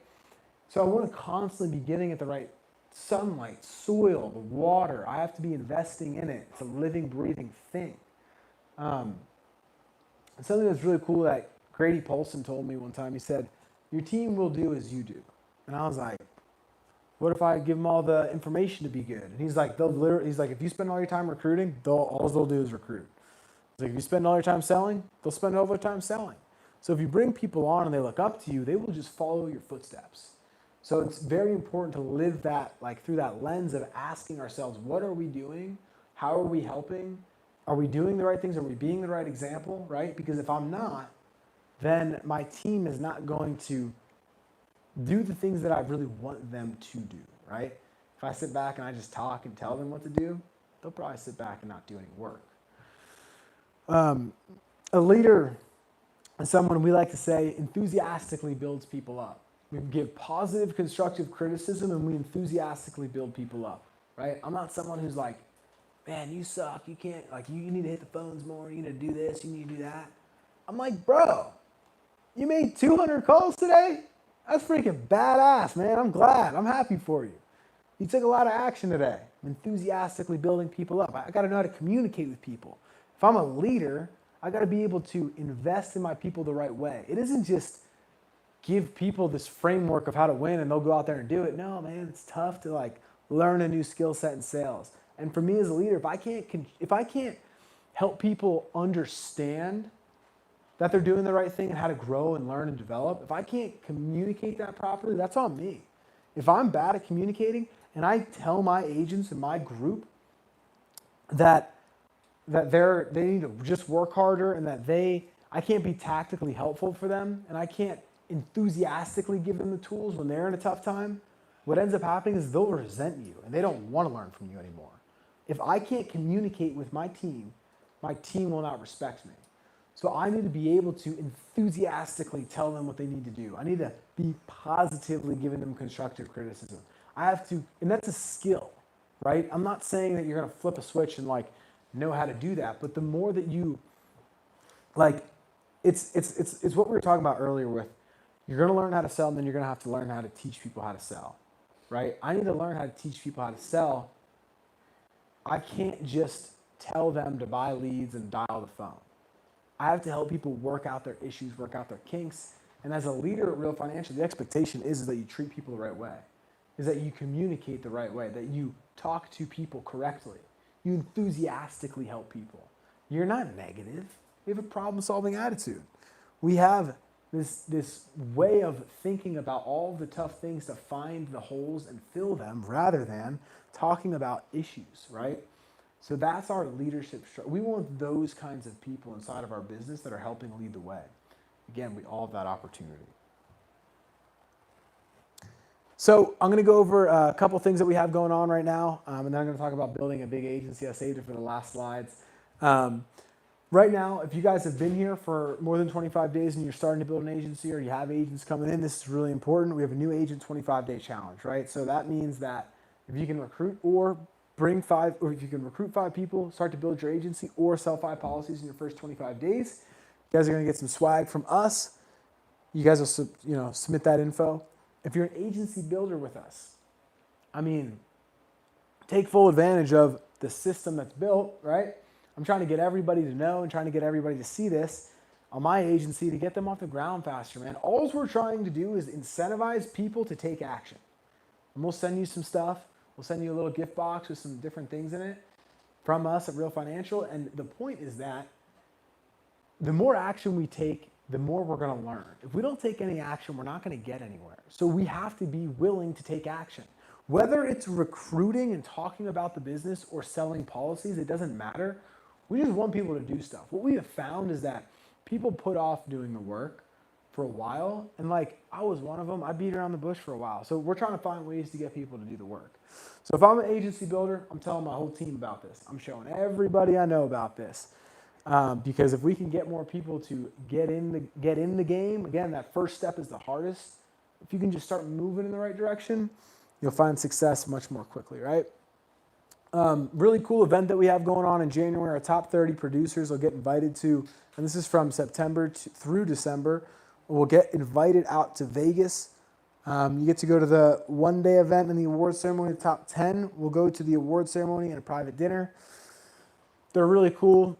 It's really interesting to see the people that you look up to online, in person, and hang out with them, spend time with them, hear what they think, how they talk, how they act, right?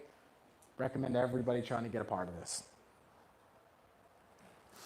So this is what I was really excited to share with you guys. I'm using $1 million a month because a lot of people use this as an example in the industry, right? If I want to build a business to $1 million a month, think about how simple this is. Okay, $250,000 a week in premium in a 4-week month. 5 weeks or 5 days in a week. Okay, that's $50,000 in business a day. Average policy is $1,000 in premium. It's 50 policies a day. Okay? 50 policies daily, Monday through Friday at $1,000 in premium. Here's 3 different ways that you can get there. Think about this. 15 leaders and their teams. So that means I got 15 people and it's maybe them and 2 other people on their team. They write an average, a total of 3.3 policies a day is $1 million. 20 leaders and their teams writing 2.5 policies a day is 1 million. 25 leaders in their teams writing 2 policies a day. That's not that crazy. It's 1 million.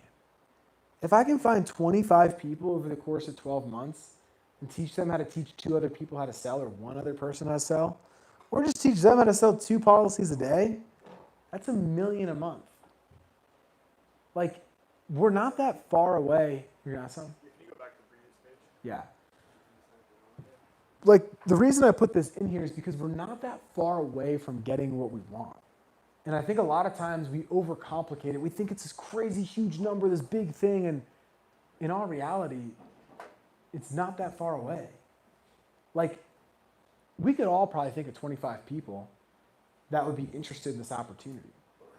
The question is, do we have the courage to go talk to them about it, share it with them, get them involved, help them pass their tests, get them started with us, to be here and produce and go teach 2 more people? Can I get to the second layer of the game to get them to go teach someone, right?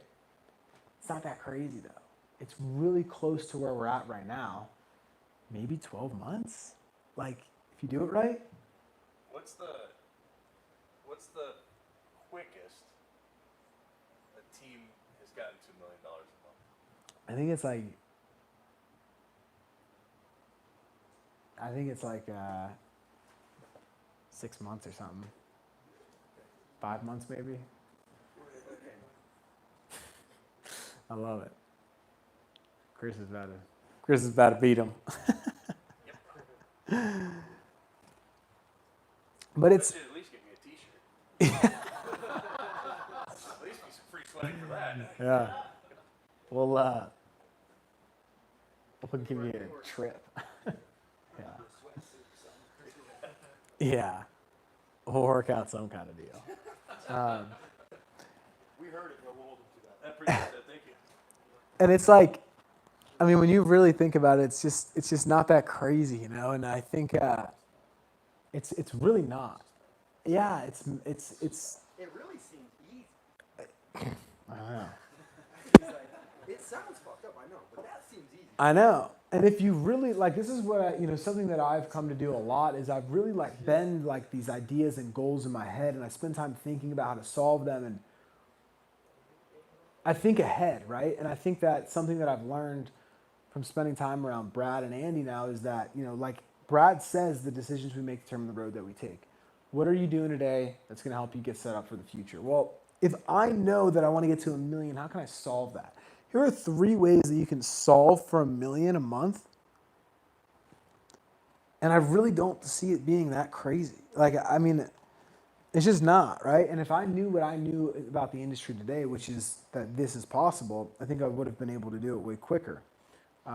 But it's just like, knowing this and knowing that this is how it could be done, it makes it so much more attainable in my head. So I wanted to share this with you guys because I'm trying to almost like break some of your limiting beliefs, or like maybe just show you what's possible, because I was never taught fully about building an agency when I got started, and I wish I was. But I'm glad that I know this stuff now, because it can really change the way that you play the game. In the car world, that's exactly how it is. You can ask Andy, I guarantee it. Yeah. Because the numbers are so big, right? In the car dealership world, how much you're going to sell, how much you need to make. These numbers are astronomical, and the same thing happens. How are we going to get there? Mm-hmm. So it has to be broken down by days, by hours, and then it becomes very easy because numbers don't lie. They're simple. Break it down to its simplest form. Yeah. And now that looks like I need 25 people. Shit, if I get on a plane, I'll get 10. I guarantee Yeah. between here and the airport, I can find 10 people that'll do it. Yeah. So I'm halfway home, right? That's it. But it's just numbers. It's just numbers, yeah. So for tomorrow, whether you're here with us live or virtual, we're going to do top 5 submitted premium writers are going to get a little gift from us at Real Financial. And I just talked to Ron, and we're going to do also, I talked to him at our break today. From here, we'll do Tuesday until Sunday. Top 5 writers will also get something from us at Real Financial. So with that being said, that's all we have today. But tomorrow, if you guys are here dialing, we'll be dialing all day. Drop of AP or policies written. We're going to do annual premium. Mm-hmm. What time we start tomorrow? So probably be in at 8 o'clock here, personally. I know the last time we did this, Brad had sold a policy where he was staying at like 6 o'clock in the morning or something. So if you're, yeah, the doors will be open here at 8. I'll make sure I'm here by 8. And then, I mean, if you guys have anything else that, we want to add, or Brad, you want to add anything? No, I'm excited for tomorrow. Yeah, we'll be like helping everyone out. So if you guys have any specific questions, like come with them written down, and then when we get some time with you, like let's rock through those questions really quick. Because that's the goal of tomorrow is to like, if you haven't sold a policy yet, like let's get you selling a policy tomorrow. Like how do we get that to happen? Yeah. And if you've been here for a little bit and you know some of those tweaks that you can make in your business, like write those down and like let's review them together and we'll hash those out. 100%. I just had a quick question on where do we go to find out how to get that spread? So I'm at 75. You said I can get to 150 and make an override. Where do I go to see that, the parameters for doing Right. that? From our example you're mentioning, yeah. Yeah, so as I build a team, how do I increase my spread so I'm above 75 so that I'm making the override? If you go to the file vault, we have an exact layout of how you move up the compensation ladder, as well as the amount and the percent that the carrier will pay out per product. Thank you. Mm-hmm. Hey, thank you, bro. Yeah, guys, of course. Of course, yeah. There's do you know the address for the place? Yeah, so, well, we've got we talked to the owner of the Airbnb, just have to do something a little different for parking. Did you get parking? No, I parking. So, I do have one quick thing to add. I'll say, last time I was here, I made it a purpose to sit next to Tyler on live dial day. So maybe some of us that have sold a few policies or a bunch of policies can spread out a little bit. So the folks who are newer have an opportunity to sit next to some of us tomorrow. I think that was super helpful. I hadn't sold a policy at all when I came for the last trip, and Tyler and I nearly closed one while we were sitting here. And then I had to leave for the airport. But I really do think that was a pivot point for me to get to the position that I've been able to sell it to now. So, as we come in more already, all you guys have done really well. Let's maybe spread out some, try to help as many people as we can. So, rough show of hands. Who's in for dinner? That was for today or for tomorrow? Today. Gotta eat somewhere. And that made you look good. Yeah, let's call it 6:30. If for the people that are coming tonight, just leave, and if he doesn't have your phone number, let's get contact with your phone number because the Airbnb only has enough parking for a certain amount of cars, and the neighbors, I guess, are sticklers about people parking in the street. So we just want to make sure we make this one. Yeah. I'll get your number right now. Yeah. 937.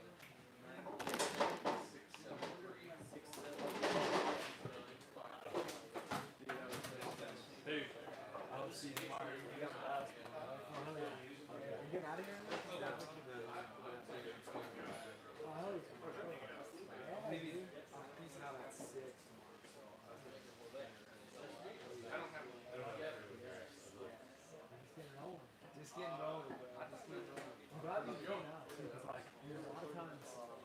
The virtual stuff is cool, but like I think there's need a part of it. It's a whole thing. I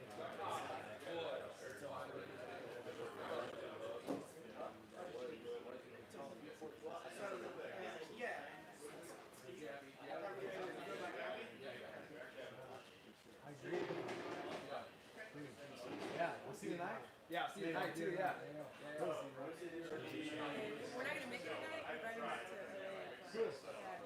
Yeah, good seeing you. Very nice meeting you. How can we plug in to the calls tomorrow? Yeah, let me. Are you guys in Discord?